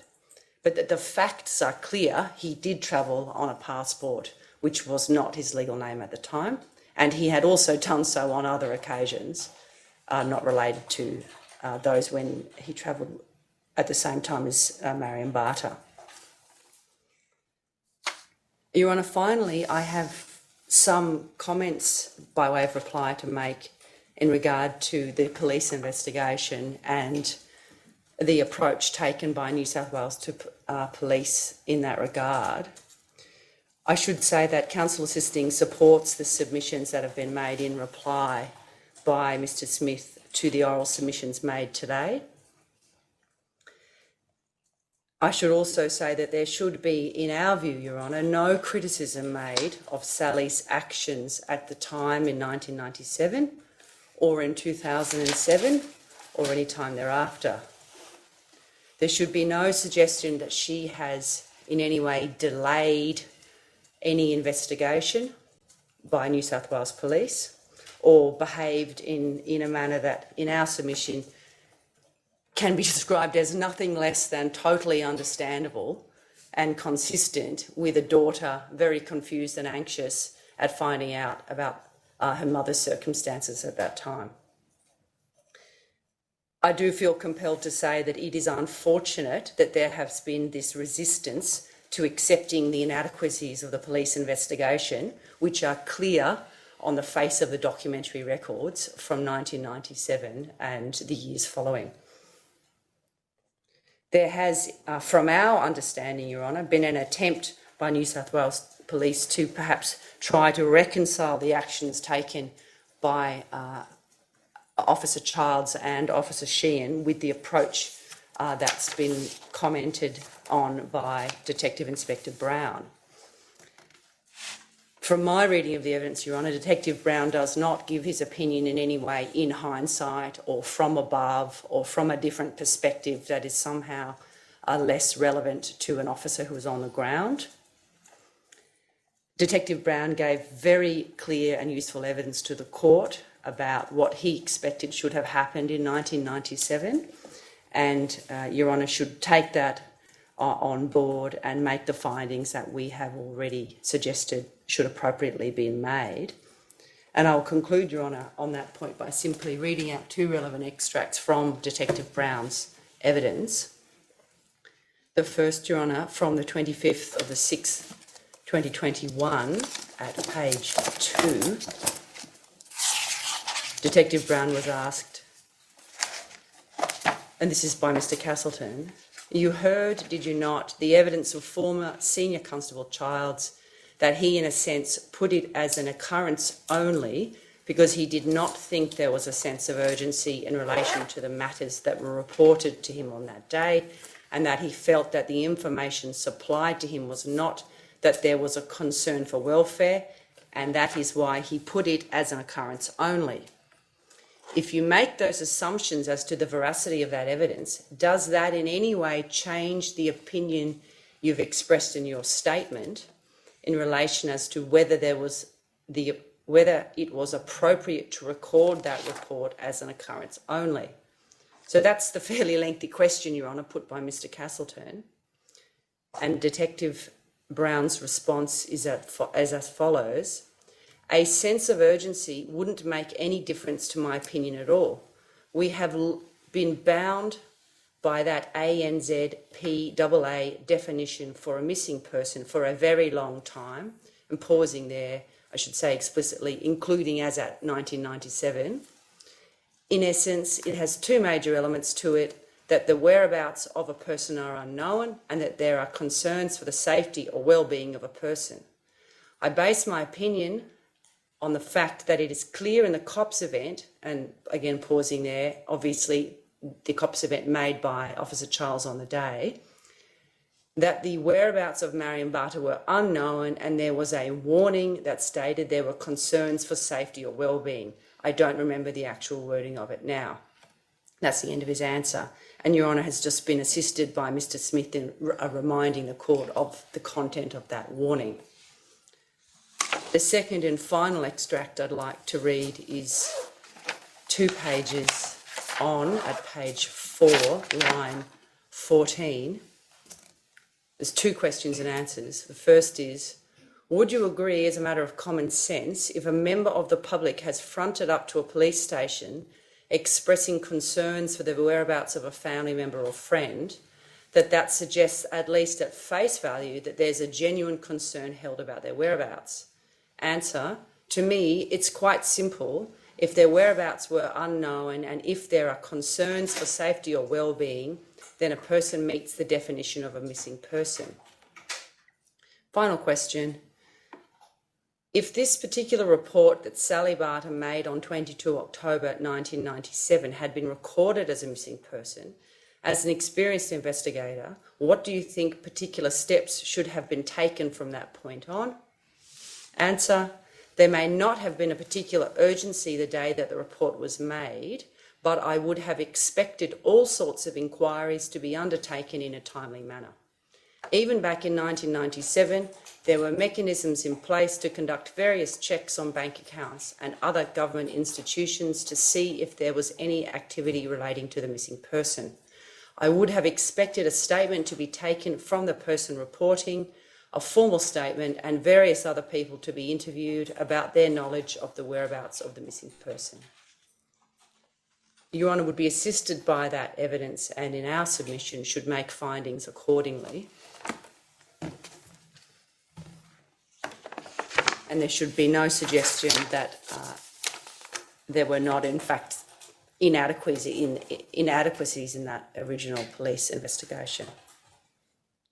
Your Honour, that concludes the submissions in reply. I can say, Your Honour, I understand that this matter is listed now for Your Honour's findings on the Wednesday, the 30th of November, and I understand, Your Honour, that that's listed here in Lidcombe and that on that day the matter will also be again live streamed.